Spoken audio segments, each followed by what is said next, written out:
और सूरह रहमान तो वैसे ही बहुत पसंदीदा सूरतों में से एक सूरत होती है और बहुत ही प्यारी सूरत है, और इसकी बरकतें और जो इसकी जो तासीर है वो बहुत ज़्यादा पुर असर होती है, हमेशा से लोग कहते हैं। और कारी मोहम्मद सानी साहब की आवाज़ बहुत ही खूबसूरत, माशाल्लाह से, अल्लाह खुश रखे आपको, और इसी तरह से जो है वो मज़ीद आपकी आवाज़ में जो है वो निखार पैदा हो।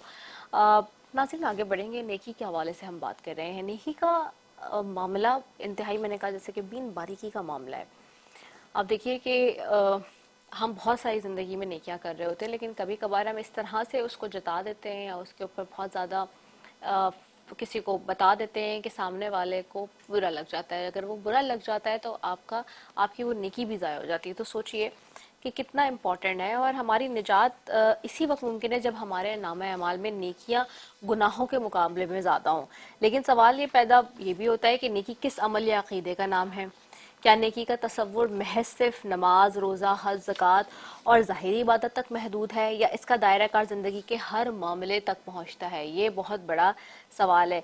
क्या इसकी कोई फहरिस्त कुरान और सुन्नत में मौजूद है, या इसे अक्ल व फितरत से भी मुतय्यन किया जा सकता है? ये भी एक सवाल है। क्या हर नेकी का वज़न उसकी गिनती है यानी कि गिनती के लिहाज से है, यानी कि उसकी जो क्वालिटी के एतबार से मुतय्यन होती है उसकी कमीत जो है?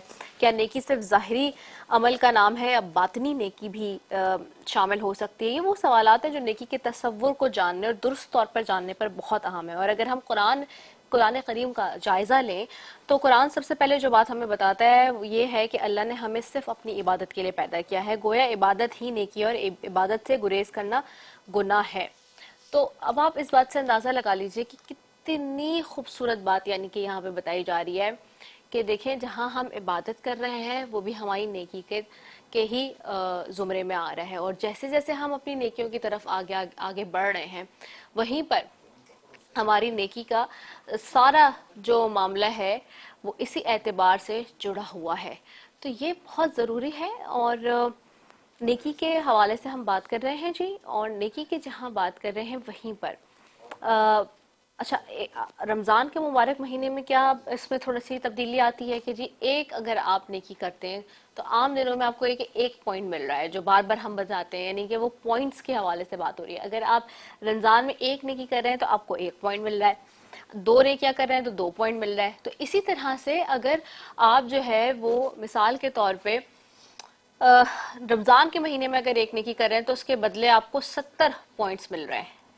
और कहीं कुछ अहादीस में ये भी है जिससे हमें गुमान मिलता है कि जी 1000 या 100 गुना भी जो है आपको सवाब मिल रहा है। तो सिमिलरली जुम्मे के रोज़, जैसे जुम्मे की अहमियत और फजीलत पे हमने बात की थी और उसके ऊपर हम कर रहे थे, तो जुम्मे के रोज़ पे भी यही होता है कि जी अगर आप कर रहे हैं नेकी कर रहे हैं तो उसमें भी आपको डबल या 3 गुना, 7 गुना, कहीं कहीं बाज़ रिवायत में 10 गुना, 100 गुना, 1000 गुना आपको सवाब मिल रहा है। तो ये बहुत ही ज़रूरी अमल है कि आपको इस बात का पता होना चाहिए। और फिर बीन बारीकी की वो लाइन जिसमें एक दिखावा और नेकी में फ़र्क है। अब लोग नेकी करने के लिए आजकल क्या करते हैं, दिखावा कर रहे होते हैं इस एतबार से कि जी लोगों को कोई चीज़ दे रहे हैं तो तस्वीरें बना रहे हैं, वीडियोज़ बना रहे हैं, सब कुछ कर रहे हैं। तो ये नेकी आपकी कहाँ जाएगी फिर? ये इस पे भी बहुत बड़ा सवाल है। कुछ लोग इस पे भी कहते हैं कि जी उलमा कराम को बताना चाहिए ये क्या है।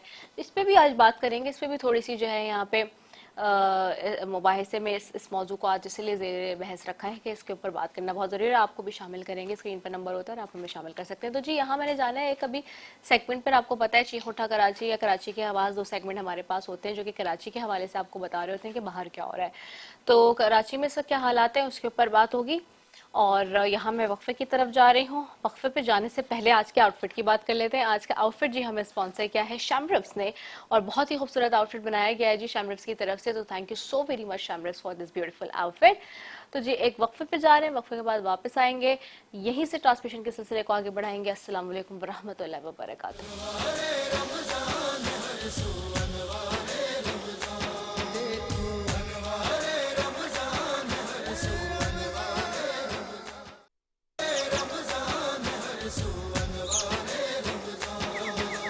रंगो नूर की बारिश हर जा, रहमत ही रहमत है हर पल,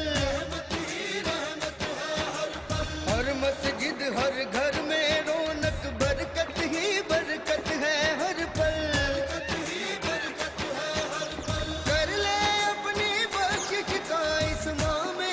सामान।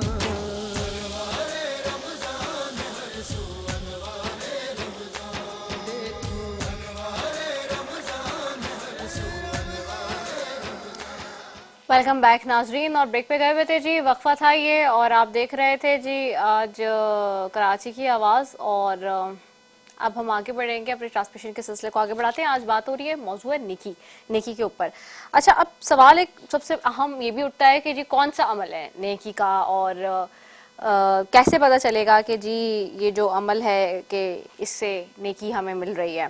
इसके जवाब में हम देखते हैं कि उमूमी तौर पर जो रिवायती एक जवाब मिलता है ना, कि हल्के एक फहरिस्त मुरतब करते हैं कि देखें कि जिसमें अमाल सौले हों और गुनाहों को बयान कर दिया जाता है, दो चीज़ें जिसके डिफरेंस बता दिया जाता है। इस तर्ज अमल से फ़ायदा तो होता है कि अच्छे और बुरे अमाल के बारे में एक अंदाज़ा हो जाता है, लेकिन बदलते हुए हालात, ख़ास तौर पे जैसे आजकल के रेगुलर रोज़मर्रा की बात कर लें, और माहौल में ये फहरिस्त कभी कभार कारआमद नहीं रहती उस एतबार से कि अच्छा जी सिर्फ यही दो चीज़ें, तो कैसे ऐसे इसमें कैसे तमीज़ होगी और कैसे पता चलेगा कि जी नेकी है और ये अमल चल रहा है। नेज़ इस फहरिस्त का जो, अगर देखा जाए, इस फहरिस्त का जो दायरा कार है चंद मखसूस मामलात तक ही महदूद होकर रह जाता है। इस अप्रोच का एक और नुकसान ये होता है कि बंदा इबादत, गुनाह और नेकी को मुतय्यन करने के लिए किसी मजहबी आलम की तशरीह का मुहताज भी रहता है। चूँकि हमारे मजहबी तबके पर तसव्वुफ का बड़ा एक गहरा असर हम देखते हैं कि है, और तसव्वुफ का और मजहब का आपस में एक दूसरे के साथ बड़ा लिंकिंग भी है। ठीक है, एक टू वे कनेक्शन जिसको कहते हैं ना, वो हमारे पास रहा है, क्योंकि हमने देखा है कि यहाँ पे बहुत ही बड़े बड़े बुजुर्ग और सूफियाने कराम गुजरे। और ख़ास तौर पे अगर हम देखें सिंध की बात करें, तो सिंध में तो एक बहुत लंबा चौड़ा जो है ना शजर नसब आपको मिलता है, ना सिर्फ सिंध में बल्कि पाकिस्तान में। इवन अगर आप ओवरऑल देखें दुनिया में, तुर्की में देख लें, अभी ये जो जितने ड्रामे बन रहे हैं जी, उर्तगल बन रहा है, सलाउद्दीन अय्यूबी को उठा लें, और जितने भी सुल्तान अय्यूबी के अलावा टीपू सुल्तान को देखें, इसके अलावा बाकी जितने भी लोग हैं जो यहाँ पे हमारे देख लें, शाह भट्टाई हैं, शाह अब्दुल लतीफ़ भट्टाई हो गए, और दीगर लोगों के उर्स होते हैं और सारी चीज़ें, तो ये आपस में कनेक्टिविटी तसव्वुफ़ के कुछ बहादुर हमारे से जो वो रहे हैं सिपा सालारों उनके, तो ये सब आपस में बड़ी कनेक्टिविटी रही। तो इसका इसलिए दुनिया से मुतालिक अच्छे अमाल को जो कह देते ना कि आमतौर पे वो नेकियों में शुमार कर पाते, क्योंकि उनकी दानिश से उस दुनिया परस्ती को फ़रोग मिल सकता है। इस मसले का हल ये भी है कि नेकी की एक जामे तारीफ कुरान और सुन्नत की रोशनी में अगर थोड़ी सी देखें तो पेश की जाए, और उसी तनाजुर में नेक अमाल और गुनाहों के तयन करने का अमल को भी जो है ना सीखना ज़रूरी है। नेकी की तारीफ अगर हम कुरान और सुन्नत की रोशनी में करें तो फिर कुछ इस तरह से बनती है कि नेकी से मुराद वो अमल है जो खुदा की बयान करदा हलाल और हराम की जो हदूद व क़यूद में रहते हुए खुलूस नियत और खुश उसलूबी के साथ किया जाए, जिसका मकसद किसी भी मखलूक को जायज़ तौर पे फ़ायदा पहुंचाना। तो अगर इसकी तशरीह पे मैं जाऊँ, थोड़ी सी तशरीह की भी बात कर लूँ, तो उससे उसमें मंदरज झेल मतलब जो अभी मैं बताऊंगी आपको, वो जो नुकात हैं वो सामने आ जाते हैं। कि पहला ये कि पहली बात है कि नेकी से मुराद कोई भी अमल है, ज़रूरी नहीं कि ये अमल सिर्फ दीनी उमूर से मुतालिक हो, ये दुनिया का भी कोई मामला हो सकता है, शर्त है कि आगे वो बयान करदा शराइत पूरी हो रही हो। जैसे कि अगर हम आयत को देख लेते हैं कि जिसमें सूरह बकरा की एक आयत है, और बड़ी ही प्यारी आयत, मतलब मैं अगर बात करूँ तो मुझे बहुत अच्छी लगती है। सूरह बकरा इट्सेल्फ एक बहुत ही खूबसूरत और जामे सूरत है, और उस आपने देखा है लोगों के मुख्तलिफ औक़ात में ज़्यादातर उसका ख़त्म भी हो रहा होता है। उसकी वजह ये कि उसकी जो बरकतें हैं उससे बड़े फैज़याबी मिलती है आपको, और उसमें बहुत ज़्यादा जो है वो फैज़ छुपे हुए हैं। वैसे तो अल्लाह ताला के पूरे कुरान करीम में हमारे पास हिकमत अमलियाँ छुपी हुई हैं, हमारे पास ज़िंदगी गुजारने का रास्ता है। मतलब कल भी मैं देख रही थी एक बहुत छोटी सी तशरीह के बयान करता हालात हाजरा के ऊपर, उसमें मैं देख रही थी कि कुछ उलमाए कराम ये कह रहे थे कि जी एक आम आदमी जो है वो कुरान करीम को जो है वो नहीं समझ सकता, उसके तर्जुमे को उस एतबार से। तो एक बहस यानी कि हो रही थी एक किस्म की उसमें, तो कुछ उलमाए कराम ये कह रहे थे कि नहीं वो गलत पड़ेगा, लेकिन फिर उन्होंने कुरान करीम की दूसरे जो मकतब फ़िक्र थे, उन्होंने कुरान करीम की आयात के अंदर से उन्होंने उसका जवाब दिया कि ये कोई जिसका मफहूम मैं आपको बता रही हूँ, दो सूरतों का, जिसमें उसमें उन्होंने दो आयतें दी कि जी ये कोई शैतान मरदूद का कलाम नहीं है जिसका ये तर्जुमा है, जिस आयत का, इसको हमने उतारा है ताकि हर इंसान के लिए आसान करके, ताकि वो अपने रोज़मर्रा के जो मामलात हैं उससे ले सके, फैज़याब हो सके उससे। तो इसीलिए कहते हैं कि जी उलमाए कराम, ठीक है कि वो हमारे असातिज़ा हैं, वो हमें बताने के लिए हैं और असातिज़ा का एक अपना किरदार है, असातिज़ा की हैसियत रखते हैं, लेकिन आप खुद तर्जुमे के साथ पढ़ें। बार बार क्यों कहते हैं लोग कि तर्जुमे तफसीर के साथ पढ़ा आपने कुरान? जब आप कुरान शरीफ ख़त्म करवाते हैं बच्चों का या बच्चों को पढ़ा रहे होते हैं तो लोग ज़्यादातर ये पूछते हैं जो फ़हम रखते हैं, जो अक्ल रखते हैं, वो कहते हैं आपने तशरीह, तफसीर और तर्जुमे के साथ पढ़ा है या सिर्फ आपने उसकी अरबी पढ़ ली? क्योंकि अरबी का जब तक आपको तर्जुमा नहीं पता चलेगा तो आपको कैसे पता चलेगा कि आप जो पढ़ रहे हैं वो क्या कह रहा है, उसका मतलब क्या है, उसके मायने क्या हैं। तो ये बहुत ज़रूरी है और फिर आप उसी से अपनी ज़िंदगी, और आप यकीन जाने, बिलीव मी, मैंने बहुत लोग ऐसे खुद देखे हैं जो कुरान करीम की रोशनी में अपनी ज़िंदगी के फैसले कर रहे होते हैं। बज़ाहिर वो आपको दुनियावी लोग लग रहे होंगे कि जी वो दुनिया में और सारे, लेकिन जब उनके पर कोई मसला पड़ता है या उनकी ज़िंदगी में कोई आजमाइश आती है या उनको कोई प्रॉब्लम होती है तो वो डायरेक्ट कुरान की, और क्योंकि कुरान की हर सूरत आपकी किसी न किसी मसले से रिलेटेड है। अगर जुम्मे का मामला है, जुम्मे की सूरत आपको दी हुई है, कोई बीमारी का मामला है तो आपको उसके एतबार से सूरत दी हुई है, कोई आपके जायदाद का मामला है तो वो उसमें मामला लिखा हुआ है, कोई आपके मियाँ बीवी का मामला है तो वो सूरह तलाक और फिर से यकूल में, ये सूरह बकरा में और इस सब में दिया हुआ है। तो इसी तरह से बेतहाशा सूरतें आपके पास मौजूद हैं। नज़र का मामला है तो सूरह नास, सूरह फलक और फिर इस सारी सूरतों की फॉर्म में, तो हर फॉर्म में आपको बताया हुआ है कि जी अगर आपके साथ कोई इशू आ रहा है ज़िंदगी में तो आप उससे उठाइए, उसको पढ़िए, उसका तर्जुमा समझिए और फिर उसको अपनी लाइफ में इम्प्लीमेंट कीजिए। तो ये बहुत ज़रूरी है जिसके ऊपर हम बात करें। तो ये नेकियों का मामला है जी, इस पर बात करते रहेंगे और इंतहाई अहम मामला है। मेरे साथ जी यहाँ पे मौजूद है, इस पर आज बहुत ज़रूरी है, तफसीलन इस पर बात करेंगे और आपकी कॉल्स भी मैं लूँगी, आज ज़रूरी भी हैं। मेरे साथ नातख़्वाह यहाँ पे मौजूद है, कुदसिया नईम है और खुदावंद ताला के जिक्र से हमने इस ट्रांसमिशन का बाबरकत आगाज़ किया हुआ है, जो हम डिस्कस भी कर रहे हैं और सारी चीज़ें चल रही हैं। लेकिन जहाँ खुदा का जिक्र होता है वहाँ जिक्र मुस्तफ़ा सल्लल्लाहु अलैहि वसल्लम लाजिम होता है और इसके लिए मेरे साथ कुदसिया की तरफ जाऊँगी। अस्सलाम वालेकुम, कैसी हैं आप?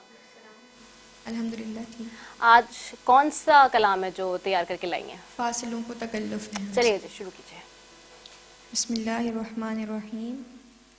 फासिलों को तकल्लुफ़ है हमसे अगर हम भी बेबस नहीं, बेसहारा नहीं, खुद उन्हीं को पुकारेंगे हम दूर से, रास्ते में अगर पाँव थक जाएंगे हम मदीने में तन्हा निकल जाएंगे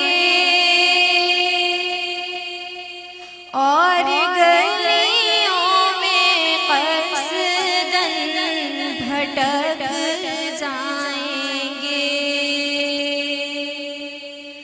हम वहाँ जाके वापस नहीं आएंगे। ढूंढते ढूंढते लोग थक जाएंगे, जैसे ही सब्ज़ गुंबद नज़र आएगा, बंदगी का करीना बदल जाएगा। सर झुकाने की फुर्सत मिलेगी जिसे, खुद ही आँखों से सजदा टपक जाएंगे। नाम उनका जहाँ भी लिया जाएगा, जिक्र उनका जहाँ भी किया जाएगा। नूर ही नूर सीनों में भर जाएगा। सारी महफिल में जलवे लपक जाएंगे। फासलों को तकल्लुफ है हमसे अगर, हम भी बेबस नहीं, बेसहारा नहीं। खुद उन्हीं को पुकारेंगे हम दूर से, रास्ते में अगर पाँव थक जाएंगे।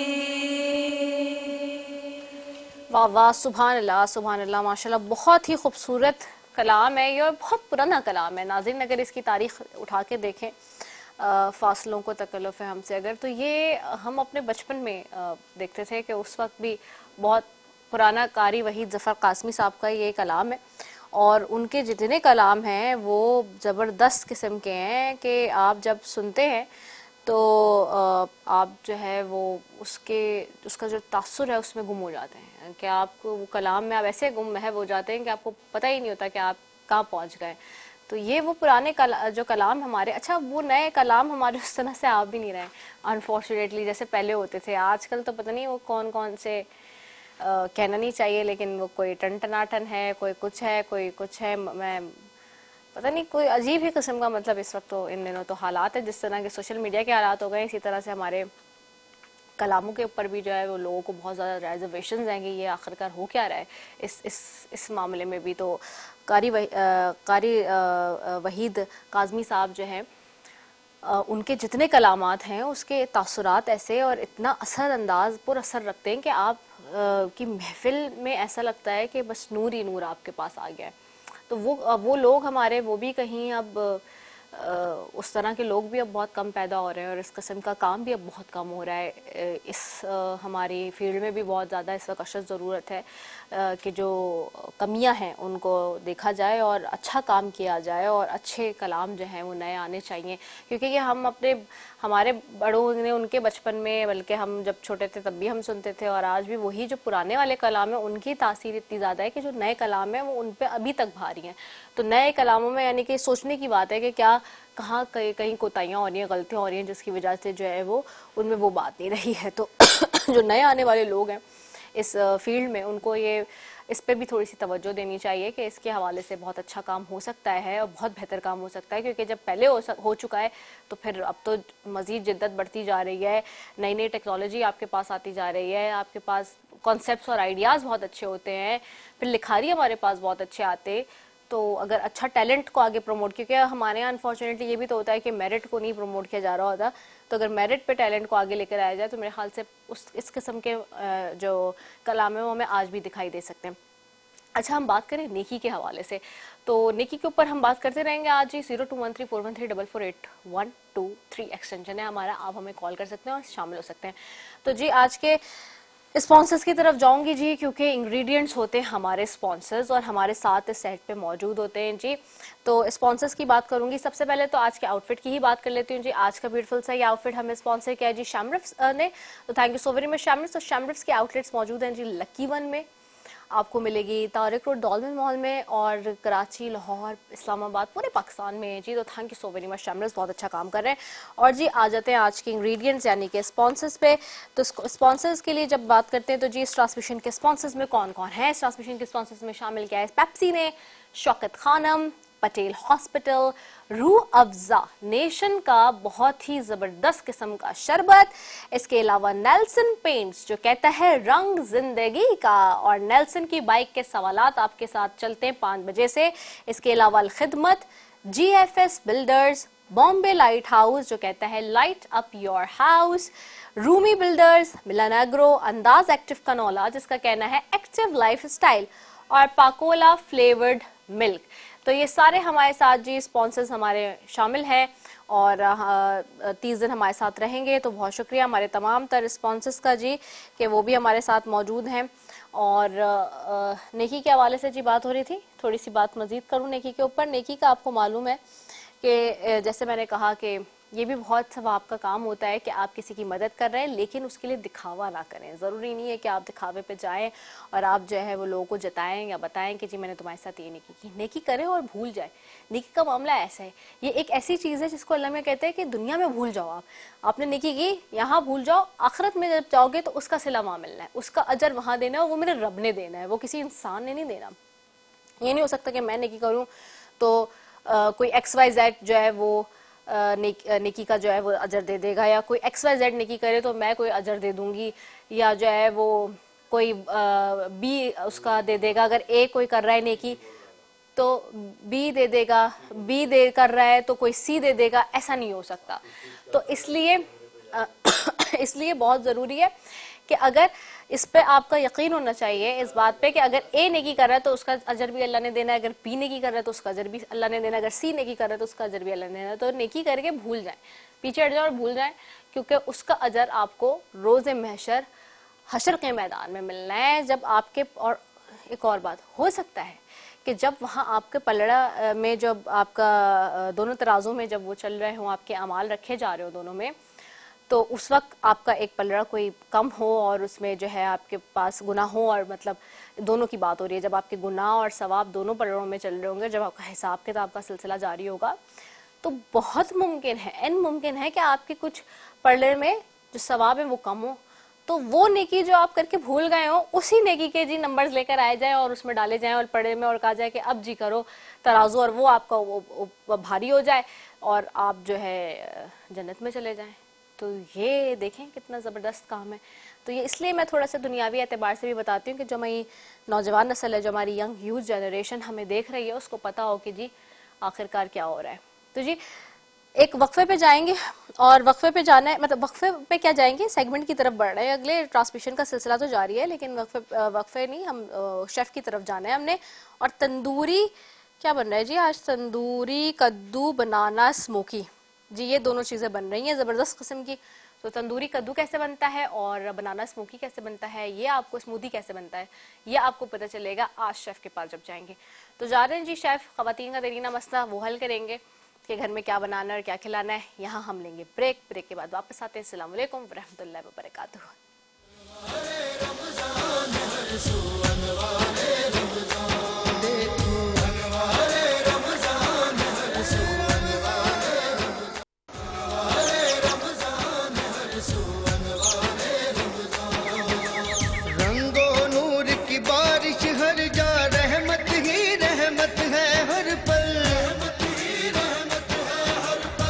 मस्जिद हर घर में रौनक बरकत ही बरकत है, हर पल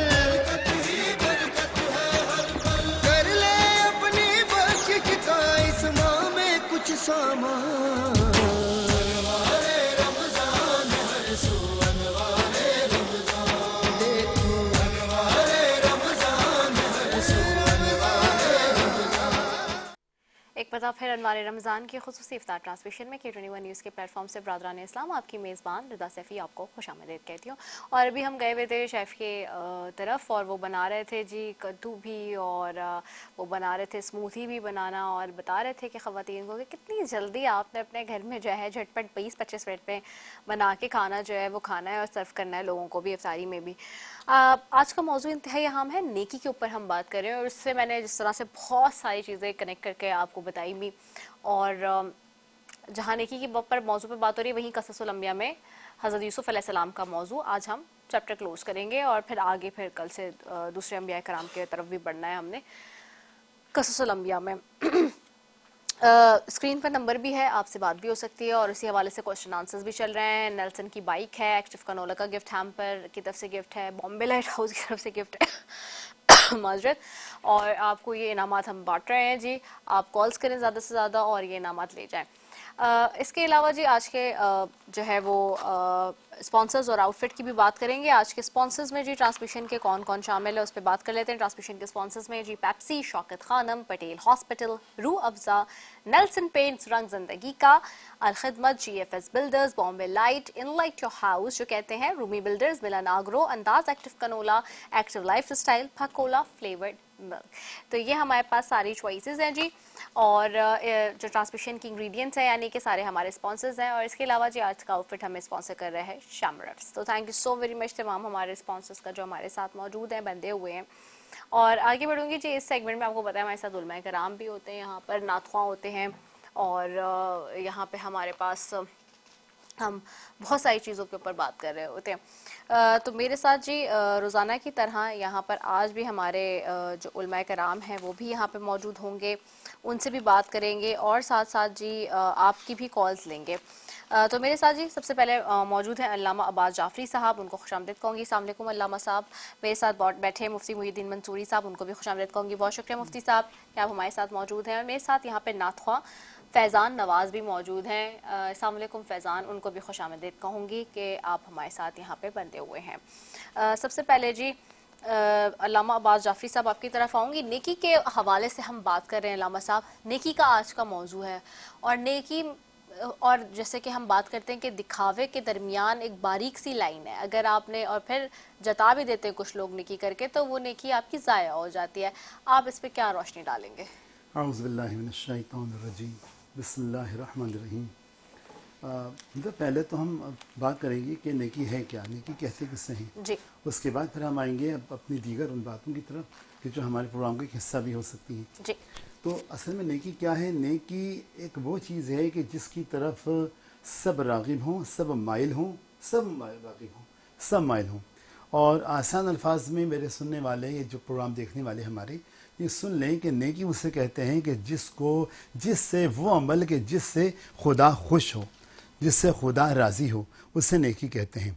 ये लाजमी नहीं कि वो रोज़ा हो, ये लाजमी नहीं कि वो नमाज हो, ये लाजमी नहीं कि वो हज हो और ये लाजमी नहीं कि वो फ़कत इबादात हों। वैसे तो वमा खलक़तुल जिन्ना वल इंसा इल्ला लियअबुदून, क्या हमने तुम्हें खलक नहीं किया इंसानों को सिवाय इबादत के, जिन्हों इंसानों को खलक नहीं किया सिवाय इबादत के। ये तमाम बातें अपनी जगह, मगर मैं आपको बताऊं कि अगर कोई किसी को पानी पिला रहा है इसलिए कि वो खुदा उससे खुश हो जाए और उसकी प्यास बुझ जाए तो ये भी उसकी नेकी है, ये भी इबादत में शुमार होगी। और अगर कोई कहीं रास्ते में से पत्थर पड़ा हुआ है कोई भारी, अगर वह हटा रहा है कि इसलिए कि कहीं ऐसा ना हो कि आने वाले से टकरा कर गिर जाएं या आने जाने में ये रुकावट शुमार हो, तो ये भी असल में क्या है, एक नेकी शुमार होगी। ठीक है, आने जाने में बनने वाले रुकावट बनने वाले पत्थर को हटाना भी नेकी है। इसी तरह से किसी की भूख और प्यास का ख्याल रखना भी एक नेकी है, किसी ज़रूरतमंद को कपड़े पहनाना भी एक नेकी है, और इसके अलावा किसी मरीज़ को दवा दिलवाना, या इस हवाले से अगर वो मुस्तहिक़ दवा दिलवा दी या नहीं, अगर हम किसी जगह सफ़र कर रहे हैं और हम देख रहे हैं कि कोई आदमी परेशानी की हालत में अगर बीमार है या मरीज़ है, उसे चला नहीं जा रहा, उससे ये रोड क्रॉस नहीं किया जा रहा, सड़क पार नहीं की जा रही, उसको सड़क पार करवाना, उसको हॉस्पिटल ले जाना, ये भी असल में नेकियों में शुमार किया जाता है। तो नेकी फ़कत ये नहीं तमाम ये सुनने वाले और देखने वाले सुन लें कि नेकी फ़कत इबादत नहीं है, बल्कि नेकी वो है कि जिसकी वजह से इबादत हो जाती है। यानी अगर आप खुदा की खुशनुदी के लिए अगर कोई भी काम करें, खुदा की कुर्बत के लिए कोई भी काम करें, तो वो नेकी, वो इबादत बन जाती है, वो नेकी इबादत बन जाती है। ठीक है, इसका ये ख्याल रखा जाए। और फिर ये कि जैसे कुरान में इरशाद है कि वतआवनु अल बिर्रि व तक़वा वला तआवनु अल इस्मि वल उद्वान, कि नेकी और परहेज़गारी के कामों में एक दूसरे की मदद करो और गुनाह और बदी के कामों में एक दूसरे की मदद ना करो। तो कहने का मतलब मेरा ये है कि अगर हम एक दूसरे के साथ मिलकर नेकी के काम अंजाम दें, अच्छे काम अंजाम दें, तो ये भी असल में नेकी है। मिसाल के तौर पर आपने देखा होगा कि अब फर्ज़ करें कि कोई गली अंधेरी है, मोहल्ले में किसी गली में लाइट का अहतमाम नहीं है, तो नौजवान लड़के मिलकर वहाँ पर लाइट का अहतमाम कर देते हैं कि ताकि आने जाने वाले मुसाफिरों को, गुजरने वाले मुसाफिरों को कोई परेशानी का सामना न करना पड़े। तो ये भी एक नेकी है उनकी। इस नेकी में उनको सराहना चाहिए और उनको अप्रिशिएट करना चाहिए। ये नहीं कि भाई आप लोग हर वक्त बाहर पड़े रहते हो, रात में बैठने के लिए अपने इंतज़ाम के लिए नहीं। उनकी नीयत को देखें, इंटेंशन क्या है, उनका इरादा क्या है, कस्द क्या है कि गुजरने वाले जो हैं उनको सहूलत और आसानी हो, इसलिए हमने यहाँ पर एक बल्ब लगा दिया है।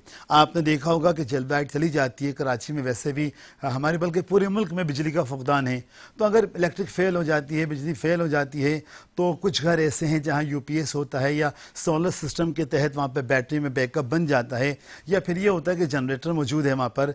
तो अगर जनरेटर चल रहा है या जो भी आपने घर के अंदर अपने बिजली का अहतमाम किया हुआ है, अगर एक बल्ब बाहर भी जला दिया करें तो वो अंधेरा जो है, वो तारीकी जो है वो छट जाए, रोशनी में तब्दील हो जाए, तो गुजरने वाले मुसाफिरों को भी आसानी हो जाए। ये भी नेकी का काम है। और जब तक मुसाफिर उससे सहूलत उठाते रहेंगे, उनके दिल से भी दुआ निकलती रहेगी और परवरदिगार आलम के यहाँ आपकी ये नेकी लिखी जाती रहेगी। उसके ख़जाने में तो कोई कमी है ही नहीं, वह बेशुमार आपको अता करता रहेगा, सवाब अता करता रहेगा।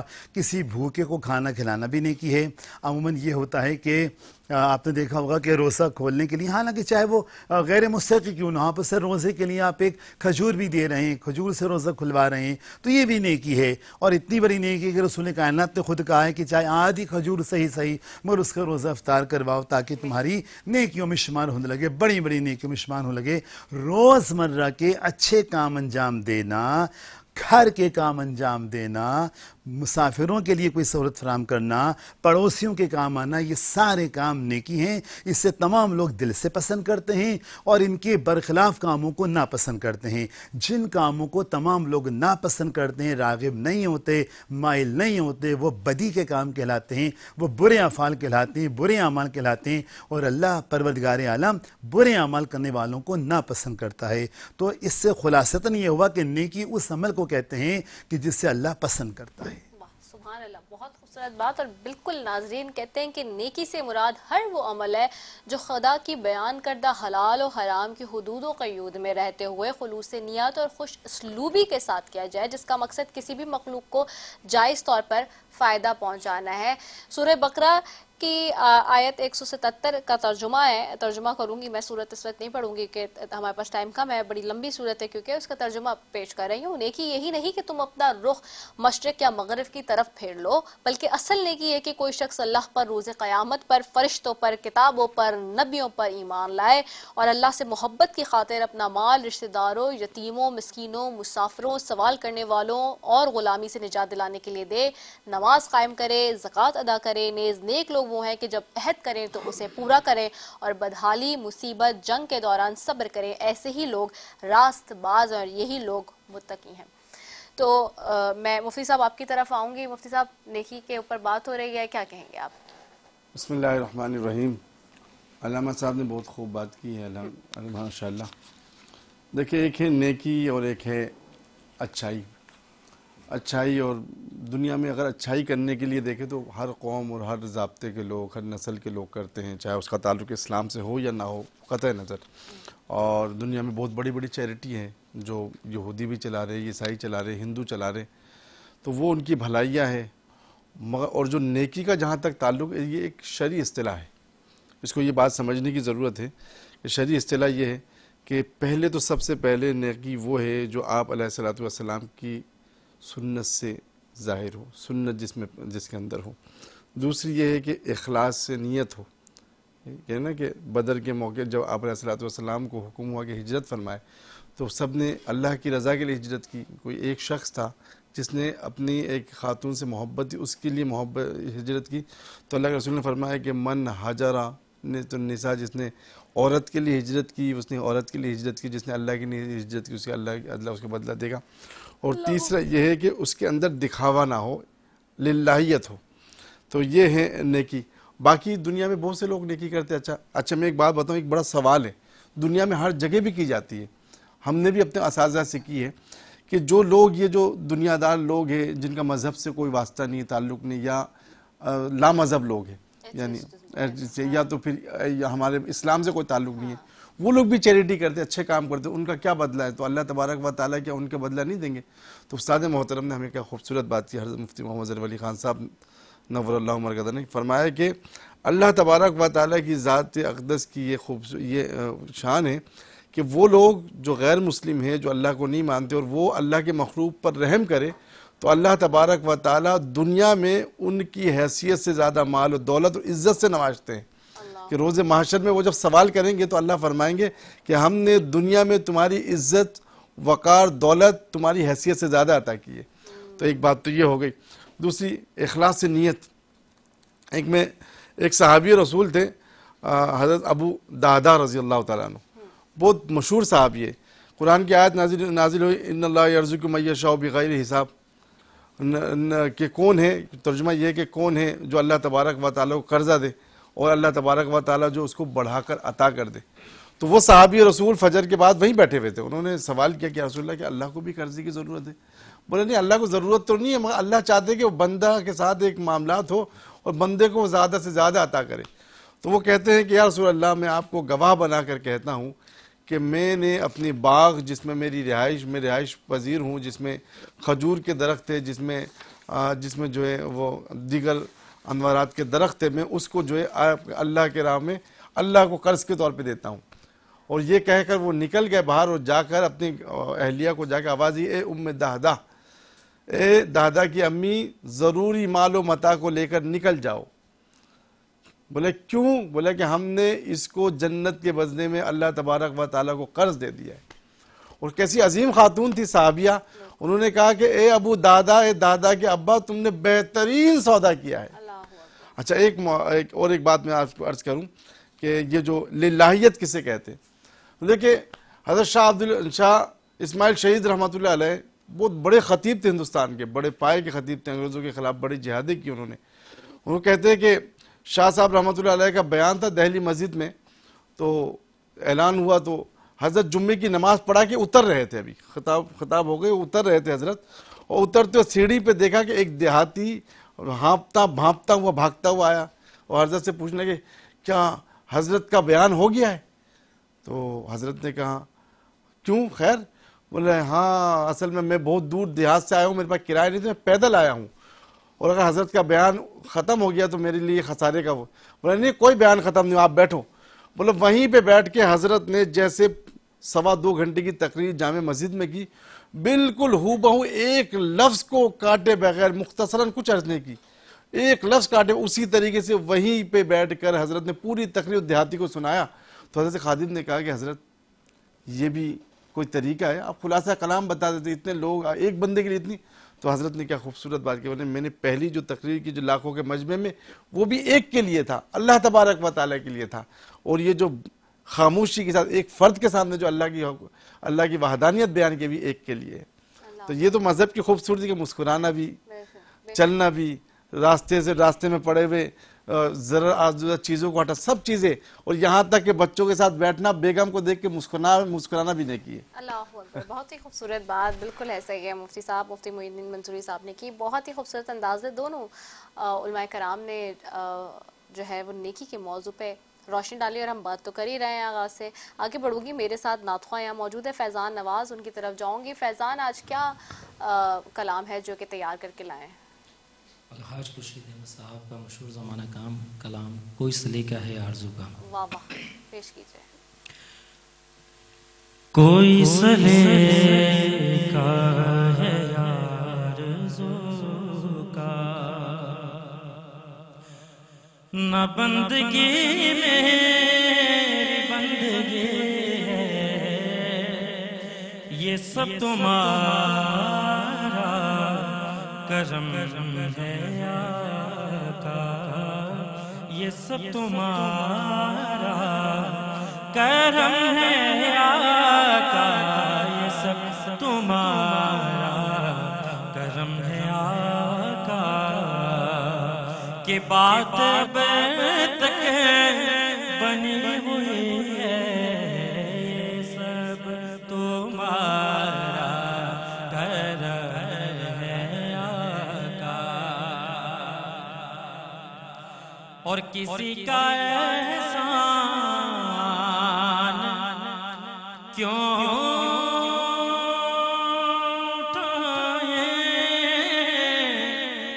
और किसी को हालात क्यों बताएं, किसी का एहसान क्यों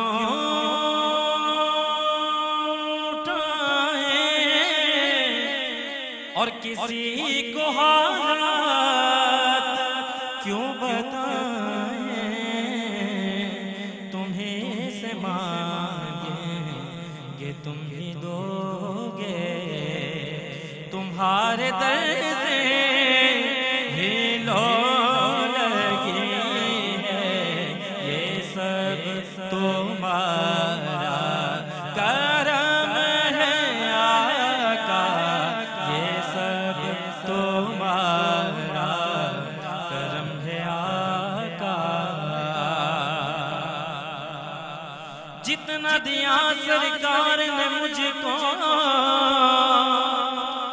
इतनी मेरी औकात नहीं,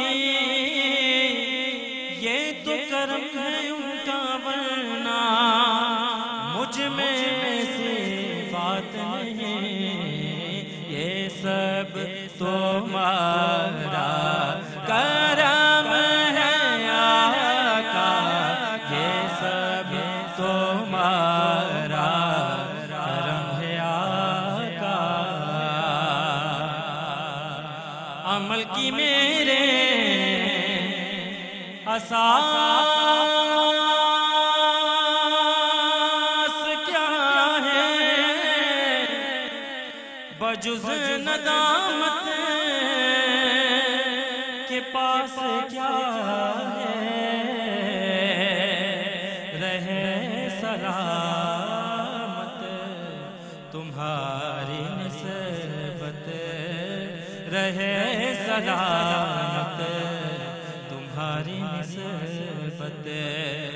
मेरा तो एक आसरा यही है, ये सब तुम्हारा करम है आका, ये सब तुम्हारा करम है आका। ये जिक्र वो है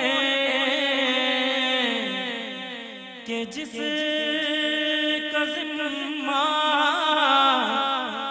लिया है खुद खालिक जहां ने, हम आज हैं कल यहाँ न होंगे, हम आज हैं कल यहाँ न होंगे, हम आज हैं कल यहाँ न होंगे, मगर ये महफ़िल सजी रहेंगे, ये सब तुम्हारा ए हसनैन के नाना, ये सब तुम्हारा करम है आका।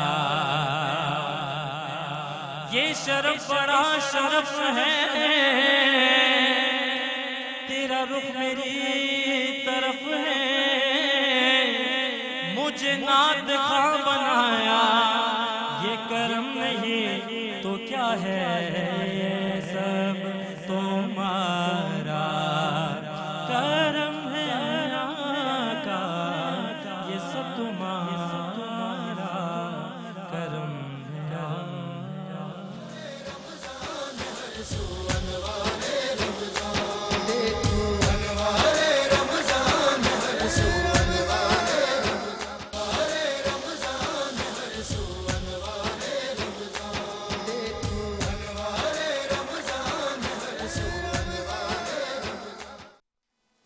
एक मरतबा फिर अनवार रमज़ान के खुसूसी इफ्तार ट्रांसमिशन में K21 न्यूज़ के प्लेटफॉर्म से बरादरान इस्लाम आपकी मेज़बान रसैफ़ी आपको खुश आमदीद कहती हूँ। और नाज़रीन, हम क़ससुल अंबिया में हज़रत यूसुफ़ अलैहिस्सलाम का मौजू जो है वो ज़ेरे इस वक्त बहस है हमारे, और हम डिस्कस कर रहे हैं इसी हवाले से, और आपको बता भी रहे हैं ख़ास तौर पर ये सेगमेंट बच्चों के लिए। और मैं कहती हूँ जो यंगस्टर्स हैं जिन्होंने नहीं पढ़े अगर ये किस्से और उनको नहीं मालूम इन चीज़ों का, तो वो ज़रूर देखें, उनको बहुत सारी चीज़ों से रहनुमाई मिलेगी। कल हमने देखा था कि हज़रत यूसुफ़ अलैहिस्सलाम को 7 बरस जेल में जो है वो कैदोबंद की जो है वो कहा जाता है कि जी सज़ा हो जाती है, इस वजह से क्योंकि वो चाहते भी हैं ख़ुद भी कि मैं चला जाऊँ, क्योंकि जो हालात उस वक्त बने होते हैं महल के वो बिल्कुल काबू से बाहर हो चुके होते हैं। और जुलेखा एक तरफ पीछे, एक तरफ बादशाह सलामत पीछे हैं, और ये सूरत हाल इस वक्त बनी हुई हुई होती है। अब होता ये कि अब जब वो जेल में है तो जेल में क्योंकि जाहिर सी बात है उनको एक ये उनके पास ये मुआवजा था रब ताला की तरफ से कि वो ख्वाब के हवाले से तदबीर बताते थे, ताबीर बताते थे कि जी इस तरह से होगा और ऐसे होगा। तो जब वो जेल में होते हैं तो जेल के दौरान कैदी जो होते हैं वो आपके पास आते हैं, आपसे दावत व तबलीग मनसब नबूवत के हवाले से भी गुफ्तगू करते हैं। और ये सारी जब गुफ्तगू आपसे कर रहे होते हैं तो आपको बताते भी हैं ख्वाब के बारे में, और कोशिश करते हैं कि आपसे जायज़ जिक्र करें और अपनी जो ख्वाब की ताबीर हैं वो आपसे पूछें। तो इस दौरान जी अच्छा, और फिर वो कैदियों को तौहीद की राह इख्तियार करने की दावत भी देते रहे, नेक अमल की तलकीन, बुराइयों से दामन बचाने की नसीहत करते थे। दौरान कैद आपके वाज़ तलकीन का तज़किरा कुरान में इन अल्फाज में हुआ है, जिसका सूरह यूसुफ में तर्जुमा भी बयान किया है कि ए रफ़ीक़ो बंदी खाने के भला कई माबूद जुदा जुदा बेहतर, या अल्लाह अकेला ज़बरदस्त है। कुछ नहीं पूछते हो सो उसके मगर नाम है कि रख लिए तुमने और तुम्हारे बाप दादाओं ने नहीं उतारी अल्लाह ने उनको कोई सनद, हुकूमत नहीं है किसी के सिवा अल्लाह के। उसने फरमा दिया कि ना पूछो मगर उसी को यही है रासीदी, पर बहुत लोग नहीं जानते। ये सूरह यूसुफ की जो माजरत जो सूरह यूसुफ की 40वीं आयत है, ये उसका तर्जुमा है। उसमें ये बताया गया है। अच्छा, जेल खाने के जो दूसरी कैदी होते हैं वो यूसुफ अलैहिस्सलाम की परहेज़गारी, इबादत और नेक अमाल की बदौलत उनका बड़ा अदब एहतराम भी करने लग जाते हैं और उनको बरगज़ीदा शख्सियत मानते हैं। फिर दो कैदी जो होते हैं वो ख्वाब देखते हैं, जिनमें से एक बादशाह का साकी और बावर्ची था और वो बादशाह को जहर से हलाक करने की साजिश में पकड़े भी गए होते हैं, तो वो इसलिए वहाँ पर होते हैं। हज़रत यूसुफ सलाम को अपने ख्वाब सुनाते हैं। एक ने बताया मैंने ख्वाब में देखा है कि अंगूर निचोड़ रहा हूँ, दूसरे ने कहा मैंने देखा है कि सर पर रोटी उठाए हुए और परिंदे से खा रहे हैं। फिर हज़रत यूसुफ अलैहिस्सलाम उनके ख्वाबों की ताबीर बताते हैं, कहते हैं कि अंगूर निचोड़ने वाला बरी हो जाएगा और उसे फिर साकी गरी सौंप दी जाएगी और दूसरा सूली पर चढ़ाया जाएगा और उसका गोश्त मुर्दार जानवर खाएंगे। अच्छा, ये भी हवाला सूरह यूसुफ की आयत नंबर 41 में मौजूद है।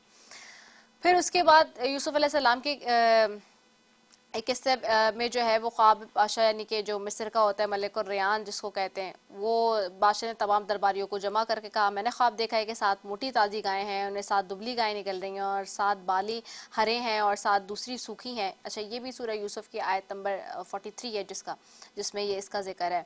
तो बादशाह के दरबार में माहिरीन ख्वाब ने उस ख्वाब को बादशाह की परेशानी ख्याल का मजहर करार दिया और इस ख्वाब से बादशाह मिस्र फ़िरौन हर वक्त परेशान रहने लगा। अच्छा, अब कोई जवाब देने वाला नहीं है बादशाह को, पूरे ये बताया जा रहा है। फिर उनको बताता है कोई जाके कि जी जो साकी होता है, क्योंकि वो छूट जाता है जिस तरह से उन्होंने पेश गोई की होती है हज़रत यूसुफ अलैहिस्सलाम ने, और वो फिर जाता है और बताता है उसको ताबीर के बारे में कि जी बादशाह को कि जी मेरे जब मैं जेल में था तो वहाँ पे एक आपका जो कैदी है और वो इस तरह से, और वो जेल की ताबीर बताता है, तो अगर आप कहते हैं तो आपका ख्वाब बता दिया जाता है और वो आपको ताबीर बताएंगे। तो ताबीर मालूम करने के लिए हज़रत यूसुफ अलैहिस्सलाम के पास भेजते हैं बादशाह सलामत। तो फिर हज़रत यूसुफ अलैहिस्सलाम ने ख्वाब की ताबीर ये बताई कि 7 बरस तक लगातार खेती करते रहोगे, इन 7 बरसों में गल्ले की फरावानी खूब होगी, उसके बाद 7 बरस बहुत सख्त मुसीबत यानी कि कहत पड़ जाएगा, एक दाना भी बाहर से नहीं आएगा, इन 7 सालों में वही गल्ला काम आएगा जो पहले 7 सालों में ज़ख़ीरा किया है। अच्छा, अब ये भी सूरह यूसुफ पे नाज़रीन आपको पता है 43 से 47 आयत तक के सारे हमें हवाले मिलते हैं। अब अच्छा, अब इस पूरे किस्से में इस बात का इंकशाफ होता रहा कि जी ख्वाब जो है मुस्तकबिल की निशानदेही का ज़रिया है, यानी कि सारी सिचुएशन में, और फिर वो सारी चीज़ें बताते भी रहे। तो उसके बाद ये होता है कि जी वो उनको बुला लेते हैं और फिर जो है रिहाई का मामला बनता है, यही सारी चीज़ें और यही सारा मामला बनता है, क्योंकि वो बेहद मुतासर होते हैं और बादशाह सलामत और वो उनकी साहिब इल्मी से इस कदर मुतासर होते हैं कि कहते हैं कि जी उनको रिहा करके दरबार में हाजिर करो। बुलाते हैं और मुतालबा करते हैं कि जी जो इल्ज़ाम लगा था उसकी तहकीक की जाए जिसके तहत वो कैद किए गए थे। बादशाह को यकीन हो गया कि कैदी साहिब हिकमत और बुजुर्ग है और ये साहिब इल्म बुरगजीदा शख्स यकीनन बेगुनाह वरना इल्ज़ाम की तहकीक का मुतालबा न करता और वो खुशी जेल से बाहर आ जाता, क्योंकि वो खुद इस बात को कहते हैं। शाह मिस्र ने तहकीकात को हुक्म दिया, नतीजे में यूसुफ अलैहिस्सलाम जो है वो बेकसूर साबित होते हैं। उसके बाद जी आगे उनको नाइब बना दिया जाता है। उसके बाद जो है उनको सौंप दिया जाता है मनसब। फिर वो पूरे सारी जो सल्तनत है उसको लेके चल रहे होते हैं। तो ये सारी सूरत हाल बनी होती है। यहाँ तक मैं चाहूँगी कि मैं कराम से थोड़ी सी बात कर लूँ इसके ऊपर। अल्लामा अब्बास जाफरी साहब, आप इस पे क्या रोशनी डालेंगे? क्योंकि देखिए कैदो बंद की सोबतें भी बर्दाश्त की, लेकिन अपनी हिकमत अमली से और अपनी वो कहते हैं ना कि जब मेरिट की बात आती है तो उस पर उन्होंने जिस तरह से बताया और सारी चीज़ें की, और चूँकि वो बेकसूर थे तो आखिरकार अल्लाह मियां ने उनको इस बात का अजर भी दिए। क्या कहेंगे आप? सवाल रिपीट कीजिए। सवाल मेरा यही है कि आपने देखा कैदो बंद की उन्होंने मुसीबतें बर्दाश्त की, लेकिन उसके बावजूद फिर वो बाहर भी आ गए। बादशाह सलामत की जो ताबीर बताई उन्होंने ख्वाब की, फिर वो अब रिहा हो गए और अब अमीर भी नायब अमीर बन गए और अब वो सल्तनत, जिस सल्तनत में वो कैदी हैं उसको चलाएंगे। आप क्या रोशनी डालेंगे इस सारे मामले पर? जी बिस्मिल्लाह। आप माशाल्लाह हज़रत यूसुफ़ का जो क़स्सा है तारीख़ से बहुत खूबसूरत अंदाज में पेश कर रही हैं। और आपको याद होगा कि जब मैं कल से पहले जब आया था गुज़िश्ता रोज़, तो बात यहाँ तक पहुँच गई थी कि वो कुएं के अंदर उनको डाल दिया गया था। फिर उसके बाद बात आगे बढ़ गई, कल और आज उससे ज़्यादा बात आगे बढ़ गई है थोड़ी सी। अब जेल में हैं और जेल से बाहर भी आ गए। अब जेल से बाहर आ गए। जेल से बाहर आ गए। अब जेल से बाहर आए हैं तो आपने ये देखा होगा कि उसमें उनकी अपनी सीरत, अपनी किरदार का बड़ा अमल दखल था और उन्होंने अपनी सीरत और किरदार से जेल के कैदियों को भी बहुत मुतासर किया। और इसके अलावा जो ख्वाब देखा था बादशाह ने, उसके हवाले से जो ताबीर उन्होंने इनको दो जो उनके साथी थे जेल में बताई थी, और उसके बाद वो उसके दो बादशाह के मुसाहिबीन में जाके शामिल हो गए थे। और उस वक्त बादशाह ने ख्वाब देखा था कि कुछ 7 जो मोटी गायें हैं वो 7 दुबली गायों को खा जाती हैं, या क्या नाम है गंदम की 7 खूबसूरत हरी भरी बालियाँ और 7 सूखी बालियाँ। तो उसने अपने तमाम वज़रा को बुलाकर पूछा था कि ये बताएं कि इस ख्वाब की ताबीर क्या है, मैं ये ख्वाब देख क्यों रहा हूँ, ऐसा ख्वाब मुझे नज़र क्यों आ रहा है। तो बहुत सारे वज़रा ने बताने की कोशिश की मगर कोई भी कामयाब नहीं हुआ। तो आखिर में उनमें से एक जो 2 हज़रत यूसुफ़ के क़ैद के साथी थे, जो बादशाह के मुसाहिबीन में से एक था, उसने कहा कि बादशाह सलामत अगर जान की अमान पाऊँ तो अर्ज़ करूँ। कहा कि क्या अर्ज़ करना है? क्या वो आप जो जेल में जो फ़ला नौजवान है, जो यूसुफ़ है खूबसूरत नौजवान, वो इस ख्वाब की ताबीर बता सकता है? तो उसके बाद जेल से बुलाकर वो ख्वाब की ताबीर जब उन्होंने बताई, उसके बाद जो है वो ख़ुद हज़रत ज़ुलेखा में, हज़रत ज़ुलेखा इसलिए कह रहा हूँ कि चूँकि बाद में वो ताइब हो गई थी, तौबा कर ली थी, और तौबा करने के बाद हज़रत यूसुफ़ अलैहिस्सलाम से हज़रत ज़ुलेखा की शादी भी हो गई थी। और एक वक्त ऐसा भी आया था कि जब हज़रत ज़ुलेखा ने सवाल किया था कि हज़रत यूसुफ़ ज़रा ये बताइए कि आप सबसे ज़्यादा खूबसूरत हैं और आपके बाद कोई नबी नहीं आएगा, तो हज़रत यूसुफ़ ने जवाब दिया था कि नहीं, सबसे ज़्यादा खूबसूरत मैं नहीं हूँ, बल्कि मेरे बाद बिल्कुल आखिर में एक नबी आएंगे, हज़रत मोहम्मद मुस्तफ़ा सल्लल्लाहु अलैहि वसल्लम, वो मुझसे भी कहीं ज़्यादा खूबसूरत होंगे और वो आखिरी नबी होंगे। तो हज़रत ज़ुलेखा ने ये कहा था कि जैसे ही आपने नाम लिया मोहम्मद सल्लल्लाहु अलैहि वसल्लम, वैसे ही मेरे दिल में उनके लिए एक मोहब्बत पैदा हो गई है। तो इस हवाले से भी कुछ हमें वाक़यात मिलते हैं। खैर हम उस तरफ नहीं जा रहे हैं अभी फ़िलहाल। तो ये तारीख़ में ये भी मिलता है कि उनके इस वाक़ई की वजह से परवरदिगार आलम ने कि हमारे मोहम्मद से, रसूल से सल्लल्लाहु अलैहि वसल्लम से इतनी मोहब्बत करती है, तो उनकी जवानी को भी पलटा दिया था। और वो उस वक्त चूँकि बुढ़ापे पे थी जब ये बात हुई है, तो वो जवान भी हो गई थी और वापस उसी जवानी में चले गई थी जिस जवानी में वो थी। और उसके तो बहरहाल तो उन्होंने भी ये सिफारिश की है बादशाह से कि बात यह है कि हाँ कुछ गलतियाँ मेरी थीं और उस कैदी ने बहुत सज़ा भुगत ली है, लिहाजा उसे जेल से बाहर ले आओ।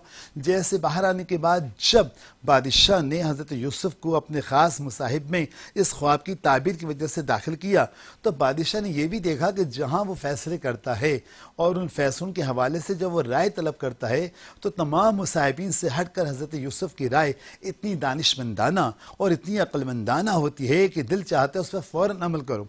लिहाजा बादशाह हज़रत यूसुफ की राय पर अमल करता रहा, हुकूमत करता रहा, और एक वक्त ऐसा आया कि वो हज़रत यूसुफ ने उसका इतना एतमाद जीत लिया, इतना उसने एतमाद हासिल किया हज़रत यूसुफ ने उस बादशाह का कि वो जब दुनिया से जाने लगा तो हज़रत यूसुफ के हाथ में इनाने हुकूमत दे दी। कहा यूसुफ मेरे बाद आप बादशाह और आप बादशाह, आप ही का हक है, असल में हक ही आपका है। ये जुमला बहुत अहम जुमला है, बड़ा कीमती जुमला है कि बादशाह आप ही को ज़ेबा है, इस बादशाह पर आप ही का हक है, आप ही इस हक को लीजिए। अच्छा, इसके अलावा फिर एक किस्सा बीच में रह गया, चूंकि किस्सा बहुत चला है ना, बहुत सारे वाक़यात ने इस हवाले से कि जब जुलेखा की कनीज़ों ने कहा था कि ये बताओ कि तुम्हें ग़ुलाम पे जाके मर मिटी हो, एक गुलाम पर जिसको तुमने सज़ा भी दिलवाई, सज़ा होने के बाद जेल से बाहर आने के बाद का वाक़या है। अमूमन लोग ये करते हैं, उससे मिक्स कर देते हैं, जेल से पहले का वाक़या नहीं, जेल से बाद आने का वाक़या। अगर सही तहक़ीक़ की जाए तो जेल से बाहर आने के बाद का वाक़या है कि नहीं मैं क्या करूँ, वो है ही ऐसा। अगर तुम्हें यकीन नहीं आता तुम आ जाओ। उसके बाद उसने सहेलियों को बुलाया, बुलाने के बाद कोई फल उनके हाथ में दिया। बाज़ तारीख़ के किताबों में है कि वो सेब था, बाज़ तारीख़ की किताबों में है कि वो लीमू था, यानी जो भी था फल था बहरहाल कोई, और उनके हाथों में उसने छुरियाँ भी पकड़ा दी। और उसके बाद हज़रत यूसुफ को बुलवाया गया। जब हज़रत यूसुफ आए तो तारीख़ का यही जुमला मिलता है कि तमाम कनीज़ों ने हज़रत यूसुफ के चेहरे अक़दस को देखा, चेहरे मुबारक को देखा, इतना हसीन चेहरा नौजवान का, उन्होंने बजाय फल को काटने की अपनी उंगलियों को काट लिया। और उसके बाद हज़रत ज़ुलेखा ने कहा कि देखो तो सही तुमने काटा क्या है, फल कहाँ काटा। यानी इतना देखने में मगन थी, इतना चेहरा हसीन लगा उन्हें, दिल फरेब लगा कि उन्हें अपनी उंगलियों के कटने का एहसास तक नहीं हुआ। कि देखो जब तुम्हें अपनी उंगलियों के कटने का एहसास नहीं हुआ तो मेरे दिल पे क्या गुजरती होगी कि जब मैं यूसुफ को देखा करती हूँ, मेरे दिल पे क्या गुजरती होगी। बहरहाल तो इनान हुकूमत हज़रत यूसुफ के हाथ में आ गई, और कुछ आगे चलने के बाद हज़रत यूसुफ की शादी हज़रत ज़ुलेखा से हो गई। लेकिन हज़रत यूसुफ के जो हुकूमत थी उसका मैंने जो जायज़ा लिया है, तारीख़ जो पढ़ी है, और फिर मैंने उसका मैं ये करता हूँ कि कोई तारीख़ी वाक़या पढ़ता हूँ तो उसका फ़लसफ़ियाना भी जायज़ा लेता हूँ और उसको दीगर तरीक़ों से भी देखता हूँ। मैंने देखा हज़रत यूसुफ ने हुकूमत बड़े ऐसे तरीक़े से की कि कहना चाहिए ना कि शेर और बकरी एक घाट पानी पीते थे। हर एक को अदल दिया, हर उस दिन हम अदल और इंसाफ की वजह से बात करते, हर एक को अदल दिया, हर एक को इंसाफ दिया। हर जगह हज़रत यूसुफ की बादशाहत, अक़लबंदी, इंसाफ पसंदी और अदालत के चर्चे थे। रियाया उनसे इतनी खुश थी कि वो चाहती ही नहीं थी कि हज़रत यूसुफ के अलावा अब कोई उनका बादशाह बने। वाह, बहुत ही खूबसूरत बात। और मैं मुफ्ती साहब की तरफ भी जाऊंगी, मैं और मुफ्ती साहब भी मजीद इस पर बात करेंगे, लेकिन हमारे साथ एक नातख़्वा भी यहाँ पर मौजूद है, हाफिज़ मुज़म्मिल नूर हमारे साथ मौजूद हैं। अस्सलाम वालेकुम हाफिज़ साहब, कैसे हैं आप? ठीक है। आज क्या कलाम है जो कि पेश करने की सादत हासिल करेंगे? चलिए जी, बिस्मिल्लाह कीजिए।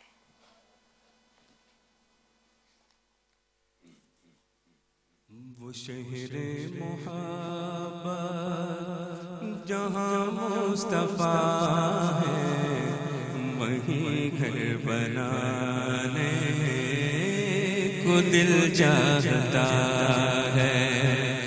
वो शहरे मोहब्बत जहाँ मुस्तफ़ा है, वहीं घर बनाने चाहता है।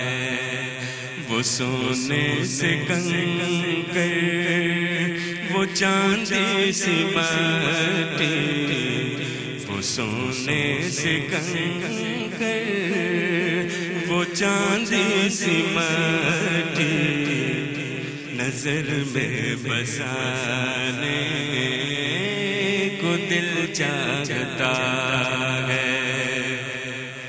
जो पूछा नबी ने कि कुछ घर भी छोड़ा, तो सिद्दीक़ अकबर के होंठों पे आया। जो जो पूछा नबी ने कि कुछ घर भी छोड़ा तो सिद्दीक़ अकबर के होठों पे आया। वहाँ मालो दौलत की क्या है जरूरत, वहाँ मालो दौलत की क्या है जरूरत, जहाँ दिल लुटाने को दिल चाहता है। वहाँ मालो दौलत की क्या है जरूरत, जहाँ दिल लुटाने को दिल चाहता है। जिहादे मुहब्बत की आवाज गूंजी, कहाँ हंज़ला ने ये दुल्हन से अपनी। जिहादे मुहब्बत की आवाज गूंजी, कहाँ हंज़ला ने ये दुल्हन से अपनी।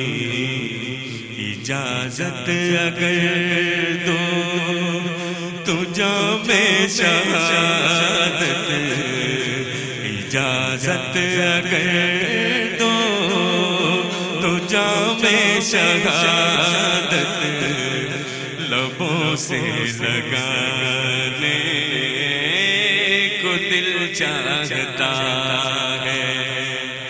इजाजत अगर दो तो जामे शहादत, लबों से लगाने को दिल चाहता है।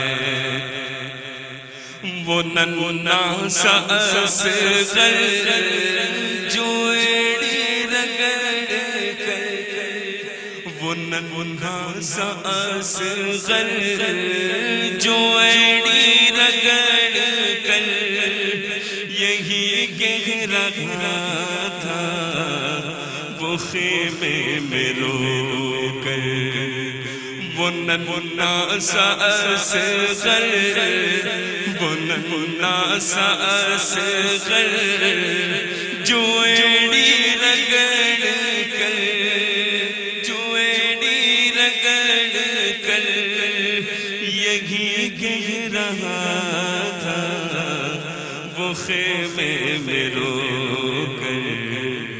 है बाबा में पानी का प्यासा नहीं हूँ, बाबा मैं पानी का प्यासा नहीं हूँ, मेरा सर कटाने को दिल चाहता है। ए बाबा मैं पानी का प्यासा नहीं।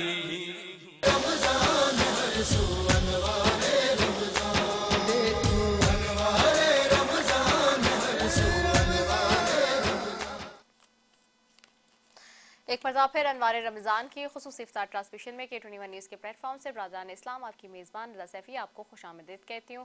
और नाज़रीन, जैसे कि आप जानते हैं कि हमारा ये सेगमेंट मेहमानों का भी होता है, इसमें हमारे साथ मुख्तलिफ मेहमान भी मौजूद होते हैं। और आज भी हमारे सेट पे बहुत ही ज़बरदस्त किस्म के मेहमान यहाँ पे मौजूद हैं, जिनको आप सख्त अंदाज में हमारे सारे पॉलिटिकल एंटिटीज़ को टॉक शोज़ में देखते हैं। और इस वक्त लेकिन रोज़े की इस ट्रांसमिशन में, इफ्तार की ट्रांसमिशन में उनसे थोड़ी सी लाइटर नोट पर बात करते हैं। तो मैं वक्त ज़ाया किए बगैर तारुफ कराऊंगी और जाऊंगी अली खुर्शीदी की तरफ। अस्सलाम वालेकुम। MKM पाकिस्तान से उनका ताल्लुक है और मुस्तकबिल में बहुत जल्दी अभी आप उनको बड़े अहम ओहदे पर देखने वाले हैं सिंध में। क्या हाल है, कैसे हैं आप? वालेकुम अस्सलाम, बहुत बहुत शुक्रिया। और आपके तमाम सारफीन को, आपको, आपकी टीम को, सबको रमज़ान मुबारक। आपको भी बहुत बहुत मुबारक। अच्छा, मुझे बताइए अली, जल्दी क्विकली अब आपसे सवाल करूँगी कि टाइम हमारे पास कम है और बातें मैंने आपसे काफ़ी ज़्यादा सारी करनी है। ये बताएं कि ज़ाहिर सी बात है एक सियासी में मसरूफियत और वो सारी चीज़ें रहती हैं, फिर रमज़ान मुबारक का महीना आ जाता है तो और टफ हो जाती है रूटीन। तो ये जो रमज़ान का महीना जब आता है तो ये वैसे ज़िंदगी में अली को डिसिप्लिन करता है, या अली मतलब अगर आम रूटीन में भी बात की जाए तो वैसे भी क्या डिसिप्लिन है, या रमज़ान के महीने में ज़्यादा डिसिप्लिन हो जाते हैं? वेल सबसे पहले तो बहुत बहुत शुक्रिया। और रमज़ानुल मुबारक स्पेसिफिकली एक तो इस्लामिक पॉइंट ऑफ व्यू से उसकी इम्पोर्टेंस हमारे फरीज़ों में शामिल है, और दूसरी बात ये कि उसका अगर हम रमज़ान का एक्सट्रैक्ट निकालें कि उसका पर्पस क्या है ज़िंदगी में, आम ज़िंदगी की मैं बात करूँ, अगर दुनियावी ज़िंदगी की मैं बात करूँ तो उसमें सबसे इम्पॉर्टेंट चीज़ जो रमज़ान में आप अपने ज़िंदगी में लाते हैं वो डिसिप्लिन के साथ साथ ऑनेस्टी है। Not just discipline, discipline obvious है कि लोगों की एक रूटीन होती है।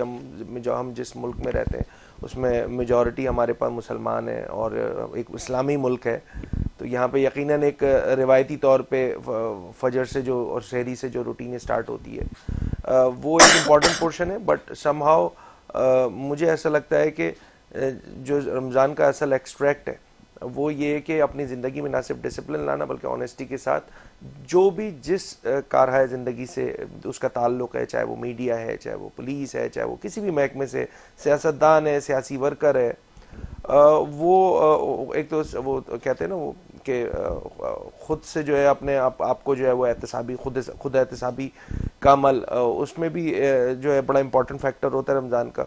बहुत सारा लेजर टाइम मिल जाता है इंसान को, क्योंकि उतना वक्त जो आम दिनों में जब किसी भी काम पे दिया जा रहा होता है, किसी भी जॉब पे दिए जा रहा होता है, वक्त दिया जा रहा होता है, उससे कम ही वक्त रमज़ान मुबारक में दिया जाता है।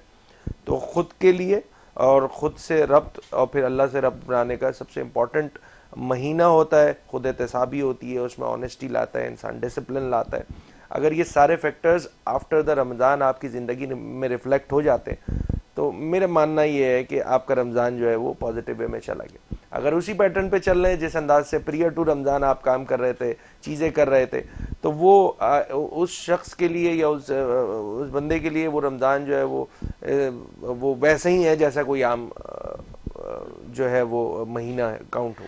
अच्छा अली आपको याद है कि आपको चलें आपके बचपन में भी लिए चलते हैं और हम अपने सारे मेहमानों से ये सवाल करते हैं, आपको याद है कि आपने अपने बचपन में पहला रोज़ा कब रखा था, और जब रोज़ा रखा तो गर्मियों के रोज़े थे या सर्दियों के रोज़े थे? वेल 8 साल मेरी उम्र थी और पहला रोज़ा रखा था। यकीनन सारे नहीं 10 साल के बाद जो है वो घर वालों ने फिर उसमें कोई गैप नहीं दिया था। सर्दियों का टाइम था जो कि अब मोस्ट प्रोबेबली 2030 के बाद हमको दोबारा वो नसीब होंगे, वो रमज़ान के जिसमें बड़ा शॉर्ट टाइम होगा, 11 से 12 घंटे में जो है वो 10 से 12 घंटे के दौरान जो है वो रोज़ा अफ्तार हो जाएगा।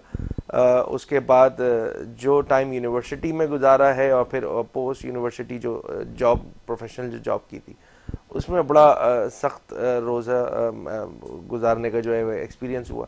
ख़ास तौर पे 2018 से पहले जब मैं गल्फ़ कंट्री में जॉब करता था तो वहाँ पे 50+ टेम्परेचर में ईस्टर्न साइड पे आपको उसका एक्सपीरियंस डिफरेंट होता है। तो वो दोनों ही एक्सट्रीम देख चुके हैं, तो ठीक है, अच्छा है, अब नॉर्मल लगता है ये। अच्छा, तो जब पहला रोज़ा रखा तो याद है कुछ के कोई शरारत की, कोई कच्चा कच्चा रोज़ा रखा या पक्का पक्का रोज़ा रखा, कुछ याद है? वेल मुझे जहाँ तक याद है 8 साल की उम्र थी मेरी और घर पे एक छोटा सा ही हम बहन भाई अम्मी हमारी और सब ने जो है वो एक वो बाकायदा वो रोज़ा खुशाई जो होती है बच्चों की उसको हम लोगों ने सेलिब्रेट किया था। मैं था, मेरी एक और छोटी बहन है मुझसे 1 साल छोटी थी, तो उसने 7 साल की उम्र में और मैंने 8 साल की उम्र में जो है वो पहला रोज़ा रखा था।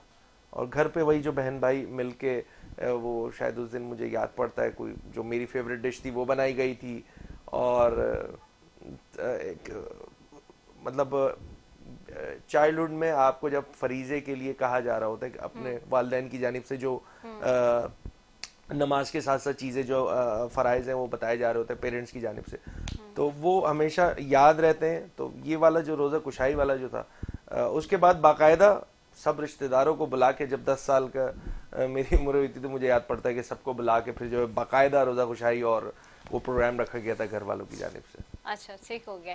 अच्छा ये बताइए अली, हम रमज़ान मुबारक के महीने में बात तो कर रहे हैं सारी चीज़ों के ऊपर, लेकिन हम ख़ास तौर पे इस दफ़ा जो रमज़ान ये जो ट्रांसमिशन हम डेडिकेट कर रहे हैं वो गज़ा और फ़लस्तीन के हवाले से कर रहे हैं। हम देख रहे हैं 70,000 से ज़ायद वहाँ पे शहादतें हो चुकी हैं। उम्मत मुस्लिमा में 57 से ज़ायद इस्लामी ममालिक हैं, लेकिन उसके बावजूद ये जो इत्तेहाद की कमी हम देखते हैं। वर्ल्ड वॉर हमने कल भी डिस्कस किया इस्लामोफोबिया के हवाले से, उससे पहले भी हमने डिस्कस किया कि वर्ल्ड वॉर 1 वर्ल्ड वॉर 2 को देख लें आप, इतनी ज़्यादा वहाँ पे अमवात हुई, इतनी ज़्यादा जो है वो कैटास्ट्रॉफी है जिसको इतनी ज़्यादा जो स्लॉटरनेस वहाँ पर हुई और सारी जो चीज़ें होती हैं। तो इस सारी सिचुएशन में जब हम देखते हैं कि इस वक्त मुसलमानों को की नस्ल खुशी हो रही है और मुसलमानों को मारा जा रहा है, उस पर पूरी दुनिया खामोश है, आप क्या कहेंगे इस पर? वेल इस पे तो बेहसी और आप कुछ भी वर्ड कह लीजिए, मुस्लिम उम्मा नॉट स्पेसिफिकली, अगर मैं कोई पाकिस्तान की बात नहीं कर रहा, इन जनरल 57 इस्लामिक कंट्रीज़ हैं। और ये जो सिलसिला फ़लस्तीन भाइयों के साथ, बच्चों के साथ, औरतों के साथ रखा हुआ है, ये तो तवातुर के साथ जारी है ना। अगर हम बात कर लें 1948 से, तो 48 फिर 67 और फिर 67 के बाद, ये मैं बड़े बड़े ओकेजन वो बता रहा हूँ कि जहाँ पे हज़ारों की तादाद में जो है वो फ़लस्तीनी भाइयों को, बच्चों को शहीद किया गया। अलमिया है हम सब के लिए झंझोड़ने का, आप वो कहते हैं ना खुद एहतसाबी, जो मैं अभी थोड़ी देर इनफरादी हैसियत में बात कर रहा था, वो इज्तमाही हैसियत में भी लीडरशिप का फुकदान है। ये एक बुनियादी मसला है, और चूँकि लीडरशिप का फुकदान है बैनुल-अक़वामी सतह पे, उसका इम्पेक्ट हमारे पास पाकिस्तान में भी आता है। पाकिस्तान में भी यही सूरत हाल है कि यहाँ पर जैसे जैसे आप देखते हैं कि जब जब इलेक्शंस होते हैं, जितने इलेक्शन आप ट्रांसपेरेंट कराने लगेंगे इस पाकिस्तान में, जितने इलेक्शन आप अच्छे और जिसे कह लें कि एक्सेप्टेबल कराने लगेंगे, पाकिस्तान में उतनी पोलराइजेशन बढ़ती जाएगी। ये एक हकीकत है, और इसका अमली नमूना जो है वो आप 2013, 18, अब 18 में भी जो चीज़ें हुई वो सबके सामने आ गई ना, कि किस अंदाज से मनूवर की गई, किस अंदाज से चीज़ें ख़राब की गई। 24 को लेकर वो जमातें जिनको सीटें नहीं मिली, तो मेरा पॉइंट सिर्फ इतना सा है कि जैसे जैसे आप इलेक्शंस साफ अंदाज, ठीक अंदाज से करें, बड़ा सख्त स्टेटमेंट दे रहा हूं मैं ये, कि जैसे जैसे आप ठीक अंदाज से कराते रहेंगे, आपको पोलराइजेशन बढ़ती हुई नजर आएगी। यहाँ पर लिसान की बुनियाद पे, यहाँ पे मजहब की बुनियाद पे, यहाँ पे फ़िक़्ह की बुनियाद पे 20 डिविजन्स मौजूद हैं, और उस डिवीजन को आप जैसे जैसे आप ट्रांसपेरेंट करते रहेंगे, वो चीज़ सामने आते रहेगी। वो डिवीजन को डिवीजन ना मानने में फिर ये चालाकियां होती हैं कि कहीं किसी जमात को फेवर दे दी जा रही होती है, कहीं किसी जमात को फेवर दे दी जा रही होती है। ये मसला जो बैनुल-अक़वामी सतह पे हमारी बेहिसी है, पाकिस्तान की सतह पे भी चूंकि हमारे पास कोई यूनिफॉर्म आवाज़ नहीं है, कोई प्लेटफॉर्म मौजूद नहीं। OIC एक नाम नियाद डमी सा, वो एक मतलब ऑर्गेनाइजेशन ऑफ इस्लामिक कॉन्फ्रेंस जो है, उसमें क्या किरदार है उनका, हम सबका बहैसियत मुसलमान, मैं इंडिविजुअल की बात करूंगा, मैं सबको क्यों टारगेट करूं, हम क्या कर रहे हैं। हम अगर मैं शहर की बात कर लूं, हम अपने बुनियादी मसाइल पे एक साथ नहीं बैठ सकते, तो कहाँ आप वो बैनुल-अक़वामी इशूज़ पे हम जो है वो इकट्ठा हो यकसुई के साथ। मगर इसके बावजूद फ़लस्तीनियों के साथ जो बर्बरियत हुई, जो जुल्म का बाजार गर्म रखा, सियोनी फौजों ने जो ये अमल कर रहे हैं, तवातुर से कर रहे हैं, इस दफ़ा शिद्दत से कर रहे हैं, जो तरीका रखा, उसमें शहर कराची की स्पेसिफिकली बात करें तो अल्लाह पाक ने भी मैं अगर अपनी जमात की बात करूं तो इतनी इस्तात नहीं है कि पूरी उम्मा को इकट्ठा कर लिया जाए। तो हमने भी क्या किया कि सिंबॉलिकली कराची में तमाम लिसान, तमाम मजहब, तमाम अकीदों से ताल्लुक़ रखने वाले लोगों को एक ज़ुबान करके हमने जो है वो फ़लस्तीन रैली निकाली, फ़लस्तीन के साथ, फ़लस्तीनी भाइयों के साथ इजहार यकजहती की, और ये बावर कराया कि हम उनके साथ हैं सिंबॉलिकली। यस, पूरी नॉट जस्ट ये कोई पॉलिटिकल मसला तो है नहीं, ये तो हमारे ईमान का मसला है, हमारा क़िबला अव्वल मौजूद है। ये बहुत सारी ऐसी चीज़ें हैं कि जिसमें हम कॉमन हो सकते हैं, और हम हुए इस मसले पर। बट हमने बावर कराया वफाकी हुकूमत को कि भाई आप स्ट्रॉन्ग स्टांस लें, मगर आप इन जनरल तमाम रवैये देखें तमाम हुकूमतों के, ये कोई इस मौजूदा हुकूमत की बात नहीं है कि ये फ़लाने जमात की हुकूमत है या ढिमके जमात की हुकूमत है। किसी भी जमात की हुकूमत हो, पॉलिसी तब्दील होने की ज़रूरत है, और उसके लिए हमें खुद पे खुद एतमादी आएगी। खुद एतमादी उस वक्त आएगी जब हम लोगों से भीख मांगना बंद करेंगे। तो ये सब इंटरकनेक्टेड है। इसी वजह से हमारी इंटेंसिटी, हमारी बातों में इतनी इंटेंसिटी नहीं होती। हम विलिंग है, हम एक आम शहरी पाकिस्तानी शहरी से बात करें तो उसके जो जज्बात होंगे, उस जज्बात की तर्जुमानी उस मुल्क का, हमारे पाकिस्तान का हुक्मरान शायद उस अंदाज से नहीं कर रहा होगा, क्योंकि हम कॉम्प्रोमाइजिंग पोजीशन पे आ गए। हमारे वेस्टेड इंटरेस्ट जो है वो अब हम चूंकि हैं, बहरहाल हम भीख मांगने में बड़े एक्सपर्ट हो गए। हम हर मौके पे जो है वो हम कर्ज उतारने के लिए कर्ज मांगते हैं। हम ऐसी अनोखी कौम है कि हमें चूंकि पिछला कर्ज उतारना है, इसलिए आप हमें नया कर्ज दे दीजिए। तो जब खाएंगे तो फिर आंखें शर्माएंगी। तो ये वाले कुछ मसाइल हैं। अल्लाह करे कि कोई ऐसी क़यादत नसीब हो इस मुल्क को, कि जो, और सिर्फ इस मुल्क को क्या, इस पूरी उम्मा को, कि जहाँ पर यकसुई के साथ और बैलेंस्ड अप्रोच रखने के साथ मेरिट पर चीज़ें और फैसले किए जा सकें। आई विश एंड होप, ये मेरी दुआ है। बिल्कुल ऐसा ही आपने ठीक कहा कि बहुत ज़रूरत है हमें, और ऑफ कोर्स माशी सूरत हाल भी इस वक्त मौजूदा सूरत हाल में, लेकिन जो हम कह रहे हैं कि सोशल बायकॉट की बात हो रही है और जो हम जिन सॉल्यूशंस की तरफ जा रहे हैं, प्लस हम अपनी इनफरादी तौर पे, जैसे कि मैं और मुफ्ती साहब बात कर रहे हैं डे वन से, कि हम अपनी इनफरादी तौर पे बहुत सारी चीज़ों में हिस्सा डाल सकते हैं। क्योंकि आप ये देखिए कि वो जाके जब ये दुनिया तो यहाँ ख़त्म हो जाएगी, हम बार बार बात कर रहे हैं हमने खाली हाथ जाना है, हम सब ने ये हाथ खाली होगा और जाना है। और ये बार बार मैं हर रोज़ाना दिखाती हूँ इसलिए क्योंकि लोगों को शायद अंदाज़ा नहीं है कि उनकी प्रायोरिटीज़ कुछ और हैं और भेजा किसी और चीज़ के लिए गया है दुनिया में। जिन चीज़ों के लिए भेजा गया है वो प्रायोरिटीज़ हमारी नहीं है। तो जब जाके हमारे कलमा गो, हमारे उम्मती भाई हमारे जब जाके वहाँ शिकायत अगर कर देंगे हमारे नबी पाक सल्लल्लाहु अलैहि वसल्लम से, रसूल अल्लाह सल्लल्लाहु अलैहि वसल्लम से, अल्लाह के सामने, तो फिर हम शफात किससे तलब करेंगे और आब कौसर किससे तलब करेंगे? ये बहुत बड़ा सवाल है पूरी उम्मत के लिए, पूरे मुसलमानों के लिए, जो इस वक्त सिर्फ ये समझ रहा है शायद कि जी ये उनका मसला है, ये हमारा मसला नहीं है। ओ भाई, ये सबका मसला है, ये तमाम उम्मत मुस्लिमा का मसला है, हर एक मुसलमान का मसला है जो इस वक्त जाग रहा है, जीती जागती सूरत है, जिंदा है और इस रुए ज़मीन पर है, उसका ये मसला है। ये सिर्फ उनका मसला नहीं है, ये हम सब का मसला है और हम सबको इस पर जवाब देना है। अगर ये कोई समझ रहा है और सोच रहा है घर में बैठ के अपने कि नहीं जी मैं तो जी बस अपने घर में अपने काम कर लूँ और मैं अपना फला पालूँ, तो ये मुश्किल है।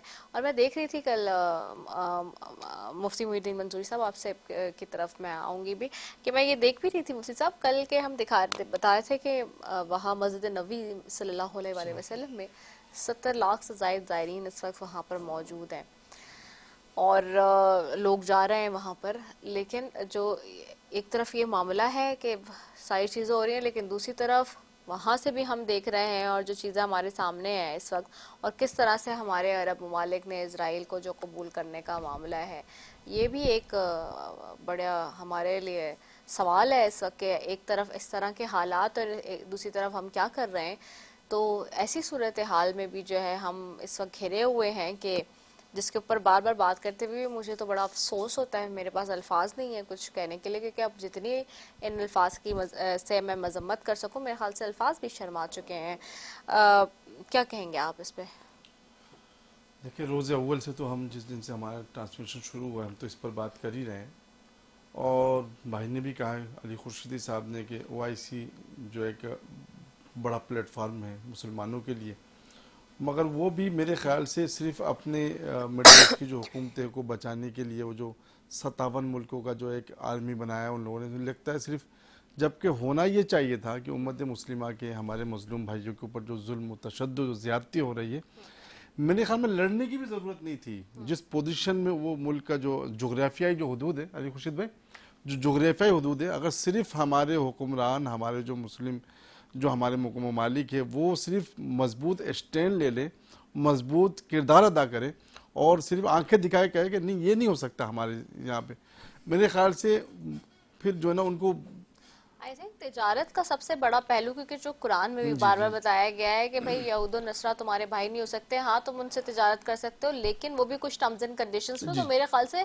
शायद सबसे पहले अगर ये तिजारत का मामला 57 ममालिक अपने बंद कर देते हैं और कुछ चीजों पे मतलब स्टैंड ले लेते। मुझे जो लगा ना बाजी रदा बाजी, मैं आपसे अर्ज करूँ, मुझे जो लगा ना कि ये जो कुछ शुयूख है ना, जो हमारे जो बड़े दस्तार में और हमारे हुक्मरानों की तमाम चीज़ें उनके कंट्रोल में दुनिया मुस्लिम उम्मा की, इनकी तिजारत इनके साथ है और ये होता ये है, दुनिया में ये होता है कि जब आप किसी दुकानदार के साथ आपकी दुकानदारी हो, आपने पैसे लगाए हुए हो ना कि वो यार तू दुकानदारी का मेरे पैसों से, और उस पर कोई हमला करे तो हम सब जाके उसकी हिफाजत करते हैं कि यार इसको कुछ नुकसान हो जाएगा तो मुमकिन है कि मेरे कारोबार, मेरे पैसे लुट जाएंगे। इस वक्त मुसलमान हुक्मरानों के शुयूख के पैसे इसराइल पे लगे हुए हैं, जो इसराइल वही पैसे हमें कर्ज देता है, हमसे सूद लेके हमें। और इस वक्त जो है ना स्टैंडर्ड में जो मजबूत जो ममालिक है उसमें पाकिस्तान है। पाकिस्तान नज़रियाती तौर पर वो मुल्क है जो इस्लाम की बुनियादों पे बना है, और इस मुल्क को कहीं ना कहीं एक बहुत घिनौनी साजिश के साथ, मनसूबाबंदी के साथ इसको जो है बिल्कुल बहुत ही गंदे तरीके से माशी दलदल में फंसा दिया गया है ताकि ये मजबूत किरदार अदा कर सके। जब तक पाकिस्तान का किरदार था, जब तक बोलता था, जब तक पाकिस्तान के अंदर पाकिस्तान इन तमाम मामलात पे बिल्कुल सामने आता था, तब तक किसी इसराइल के अमेरिका को भी जुर्रत नहीं थी कि वो इसराइल फ़लस्तीनियों को ऊपर आँख उठाकर देखे। जब भी माजी में आप देखा भुट्टो साहब और उससे पहले जो हुक्मरान थे वो, उसके बाद के हुक्मरान सब ने फ़लस्तीन के ऊपर खुसूसी अपने एक वो रखा। हमारे कायदे आज़म के कौल के मुताबिक जिस तरीके से कश्मीर मुसलमानों के लिए शहर है, फ़लस्तीन और बैतुल मुक़द्दस भी शहर है। बैतुल मुक़द्दस मुसलमानों के लिए रेड लाइन है, अगर खुदा ना खास्ता उसको कुछ होता है, अगर इसराइलियों के बाद जाता है तो मैं समझता हूँ कि हमें डूब कर मर जाना चाहिए। खुदा की कसम ये लोग शफात के लिए रोएंगे रोज़े माशर में, अल्लाह के रसूल उनको कहेंगे दफ़ा हो जाओ, तुम्हारे लिए मेरे पास कोई गुंजाइश नहीं। आपकी तरफ वापस आऊंगी अली खुर्शीदी। अली, रमज़ानुल मुबारक की सबसे खूबसूरत बात अगर मैं आपसे पूछूं और मैं अपने मेहमानों से भी यहाँ पूछ रही हूँ, तो आपको क्या लगती है कि आपको सबसे अच्छी चीज़ रमज़ानुल मुबारक में क्या लगी और लगती है, और आप क्या समझते हैं कि आप कहते हैं कि इस महीने मुझे ये चीज़ बहुत अच्छी पसंद है? वेल, इसमें मैं दो बातें करूँगा।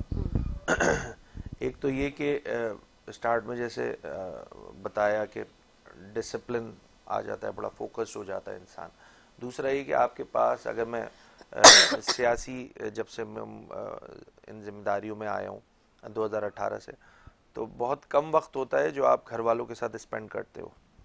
रमज़ान एक ऐसा महीना आता है कि उसमें उमूमी तौर पे जो हमारी सियासी मसरूफियात हैं वो कम हो जाती हैं, और इसी तरह दीगर जो सियासी, मतलब आजकल आपको भी इल्म होगा सेनेट इलेक्शंस के सिलसिला चल रहा है, इससे पहले प्रेसिडेंट के इलेक्शन हुए, तो आपके पास टाइम नहीं मिल रहा होता है दीगर दिनों में, बट रमज़ान में समाओ आप मैनेज करके जो है वो वक्त निकाल लेते हैं कि घर वालों के साथ स्पेंड कर लें, बच्चों के साथ स्पेंड कर लें। तो ये एक पूरे साल में एक ऐसा महीना मिलता है कि जिसमें आप ज़ाती हैसियत में अपने घर वालों को कुछ टाइम स्पेंड, अपने घर वालों के साथ कुछ टाइम स्पेंड कर लेते हैं, प्लस ये कि खुद के साथ भी टाइम स्पेंड करने का मौका मिल जाता है, क्योंकि आम दिनों में रूटीन ऐसी होती है कि आप जब सुबह निकलते हो, लेट नाइट आते हो, तो आपके पास खुद के लिए भी टाइम नहीं होता। तो ये महीना एक ऐसा महीना है कि जिसमें आपके पास बड़ा एक लेजर स्पेस मिल रहा होता है। आप, अगर मैं बात करूं 11-12 बजे से लेके अप टू शहरी कराची का थोड़ा सा डिफरेंट पैटर्न है, यहाँ पे लोग जो है वो पूरी रात जागते हैं और उसके बाद शहरी के बाद सोते हैं, तो समाओ आपके पास टाइम मिल जाता है कि जिसमें आप खुद के ऊपर भी टाइम स्पेंड करके, वो खुद एहतसाबी वाली बात कह लो आप उसे, और दूसरा ये कि फैमिली को आप ज़्यादा टाइम दे देते, तो वो सबसे ज़्यादा मुझे इसमें अट्रैक्टिव चीज़ लग रही होती है। चलिए जी, बहुत शुक्रिया अली खुर्शीदी साहब कि आप हमारे साथ इस ट्रांसमिशन में आए, और आपसे यकीनी तौर पे बड़ी सैर हासिल गुफ्तगू भी रही। और नाजरीन, जैसे कि आप जानते हैं कि ट्रांसमिशन में कोशिश यही होती है, आज कोशिश की थी कि हज़रत यूसुफ़ अलैहिस्सलाम का जो किस्सा है उसको ख़त्म करें, लेकिन आज भी नहीं हो सका। कल इंशाअल्लाह पूरी कोशिश होगी कि इसको कल ख़त्म करें। और साथ ही जी, ट्रांसमिशन के स्पॉन्सर्स की बात कर लूँ मैं। अपने ट्रांसमिशन के स्पॉन्सर्स में शामिल हैं जी Pepsi, Shaukat Khanam, Patel hospital, Rooh Afza, Nelson paints, रंग ज़िंदगी का कहता है जो, Al Khidmat, GFS builders, Bombay light house जो कहता है light up your house, Roomi builders, Milan agro, Andaz active canola, active life style, Pakola flavoured milk, ये ट्रांसमिशन के स्पॉन्सर्स में शामिल है। और आज का आउटफिट हमें स्पॉन्सर किया है जी शामरफ्स ने। तो थैंक यू सो मच तमाम हमारे स्पॉन्सर्स का और हमारे देखने वालों का। और क्वेश्चंस जी स्क्रीन पे चल रहे हैं, आपकी कॉल्स कल भी शामिल करेंगे, पूरे महीने हैं जी। और मुख्तलिफ गिफ्ट हैम्पर्स जो है वो आपको मिल रहे हैं। नेल्सन की बाइक का भी सवाल है, नेल्सन की वॉशिंग मशीन भी जानी है, तो ये तमाम तर चीज़ें हैं जो कि साथ बंधी हुई हैं। मैं अब ट्रांसमिशन के इख्तिताम की तरफ जाऊंगी और मैं चाहूँगी कि मुफ्ती मुईनुद्दीन मंजूरी साहब से कि दुआ करवा लीजिए। कमा सल्लैता अला इब्राहीम व अला आलि इब्राहीम इन्नका हमीदुम मजीद। अल्लाहुम्मा बारिक अला मुहम्मद व अला आलि मुहम्मद कमा बारकता अला इब्राहीम व अला आलि इब्राहीम इन्नका हमीदुम मजीद। रब्बना ला तुज़िग़ क़ुलूबना बअद इज़ हदैतना व हब लना मिन लदुनका रहमा इन्नका अंतल वहाब। या हय्युल या क़य्यूम बिरहमतिका अस्तग़ीथ ला इलाहा इल्ला अंता सुब्हानका इन्नी कुन्तु मिनज़ ज़ालिमीन। रब्बी इन्नी मग़लूबुन फ़ंतसिर रब्बी इन्नी मग़लूबुन फ़ंतसिर रब्बी इन्नी मग़लूबुन फ़ंतसिर। अल्लाहुम्मा अज्जिरना मिनन नार अल्लाहुम्मा अज्जिरना मिनन नार। या इलाहुल आलमीन, हमारी गुनाहों को माफ़ फरमा, हमारी ख़ताओं को माफ़ फरमा, हमारे साथ दरगुज़र का मामला फरमा, परेशान हाल दस्तगीरी फरमा, हर किस्म के फितने और फसाद से महफूज व मामूर फरमा, अपने नाम की मिठास और हलावत नसीब फरमा, हर हाल में अपना नाम लेने की तौफ़ीक़ अता फरमा। या रब्बुल आलमीन, अपने महबूब सरवर कौनैन शाफ़ी महशर साक़ी कौसर रहमतुल आलमीन सल्लल्लाहु तआला अलैहि वसल्लम से मोहब्बत करने की तौफ़ीक़ अता फरमा। आप अलैहिस्सलातु वस्सलाम की सुन्नतों के मुताबिक ज़िंदगी बसर करने की तौफ़ीक़ अता फरमा। या रब्बुल आलमीन, हमारे रमज़ान मुबारक के टूटी फूटी आमाल को अपने बारगाह में कबूल व मंजूर फरमा। या रब्बुल आलमीन, हमें मज़ीद जो आइंदा रोज़े हैं सबको पुरसुकून तरीके से अदा करने की तौफ़ीक़ अता फरमा। या रब्बुल आलमीन, यहाँ हमारे मुल्क पाकिस्तान इसके चप्पे चप्पे गलियों कोचों को अमन का गहवारा बना। या रब्बुल आलमीन, इस मुल्क को अमन का गहवारा बना। या रब्बुल आलमीन, तमाम किस्म के फितने और फसाद से महफूज मामूर फरमा। यहाँ के शहरियों को पुरअमन ज़िंदगी अता फरमा। या रब्बुल आलमीन, यहाँ के नाखुशगवार वाक़यात को अपने फजल से दूर फरमा। हमारे बच्चों को या रब्बुल आलमीन अच्छे माहौल में परवरिश पाने की तौफ़ीक़ अता फरमा। या रब्बुल आलमीन, हमारे हुक्मरानों को या रब्बुल आलमीन सही सिमत अता फरमा। मुल्क को तमाम तर बहरानों से निकलने की तौफ़ीक़ अता फरमा। या रब्बुल आलमीन, ख़ास करके हमारे फ़लस्तीन के मुसलमानों की हिफाजत फरमा, बैतुल मुक़द्दस की हिफाजत फरमा। या रब्बुल आलमीन, वहाँ से आती हुई चीखें, उनकी दर्द भरी आवाज़ें, बच्चों की रोने की आवाज़ें गली को दिल को चूर कर देता है। या रब्बुल आलमीन, हमारे हाथ में कुछ नहीं। या रब्बुल आलमीन, हम आपसे सवाल करते हैं। या रब्बुल आलमीन, आपसे दुआ करते हैं, आपसे इल्तिजा करते हैं। या रब्बुल आलमीन, ज़मीन से कोई तवक्को नहीं, आसमान से रहमत के फ़रिश्ते अता फ़रमा। या रब्बुल आलमीन, जिस तरीके से बदर के मुजाहिदीन की हिफाजत की, वैसे ही या रब्बुल आलमीन फ़लस्तीन के निहत्ते बच्चों की हिफाजत फरमा। या रब्बुल आलमीन, आलम इस्लाम को हिदायत नसीब फरमा, हुक्मरानों को हिदायत नसीब फरमा। या रब्बुल आलमीन, जो शहादतें हुई है, जो 70,000 के करीब शादी, या रब्बुल आलमीन की शहादतों को कबूल मंजूर फरमा। या रब्बुल आलमीन, जो इस वक्त बेसवर सामानी के आलम में वह यतीम बच्चे हैं, बच्चियाँ हैं, या रब्बुल आलमीन, उनका कोई मावा नहीं, कोई मलजा नहीं। या रब्बुल आलमीन, या रब्बुल आलमीन, सलाहुद्दीन अय्यूबी अता फरमा, गैरतमंद मुसलमान अता फरमा। या रब्बुल आलमीन, हमारी दुआओं को अपने फजल से कबूल मंजूर फरमा। वसल्लल्लाहु तआला अला खैरि खल्क़ी मुहम्मद व आलिहि व अस्हाबिहि अजमईन बिरहमतिका या अरहमर राहिमीन। हमारे सब लोगों की दुआओं, इबादतों और रियाज़तों को कबूल और मंजूर फरमाए। नाज़रीन, इसी के साथ ट्रांसमिशन के इख्तिताम की तरफ बढ़ेंगे। कि ज़िंदगी रही तो एक मरतबा फिर कल आपसे मुलाकात होगी। अस्सलाम वालेकुम व रहमतुल्लाहि व बरकातुहू।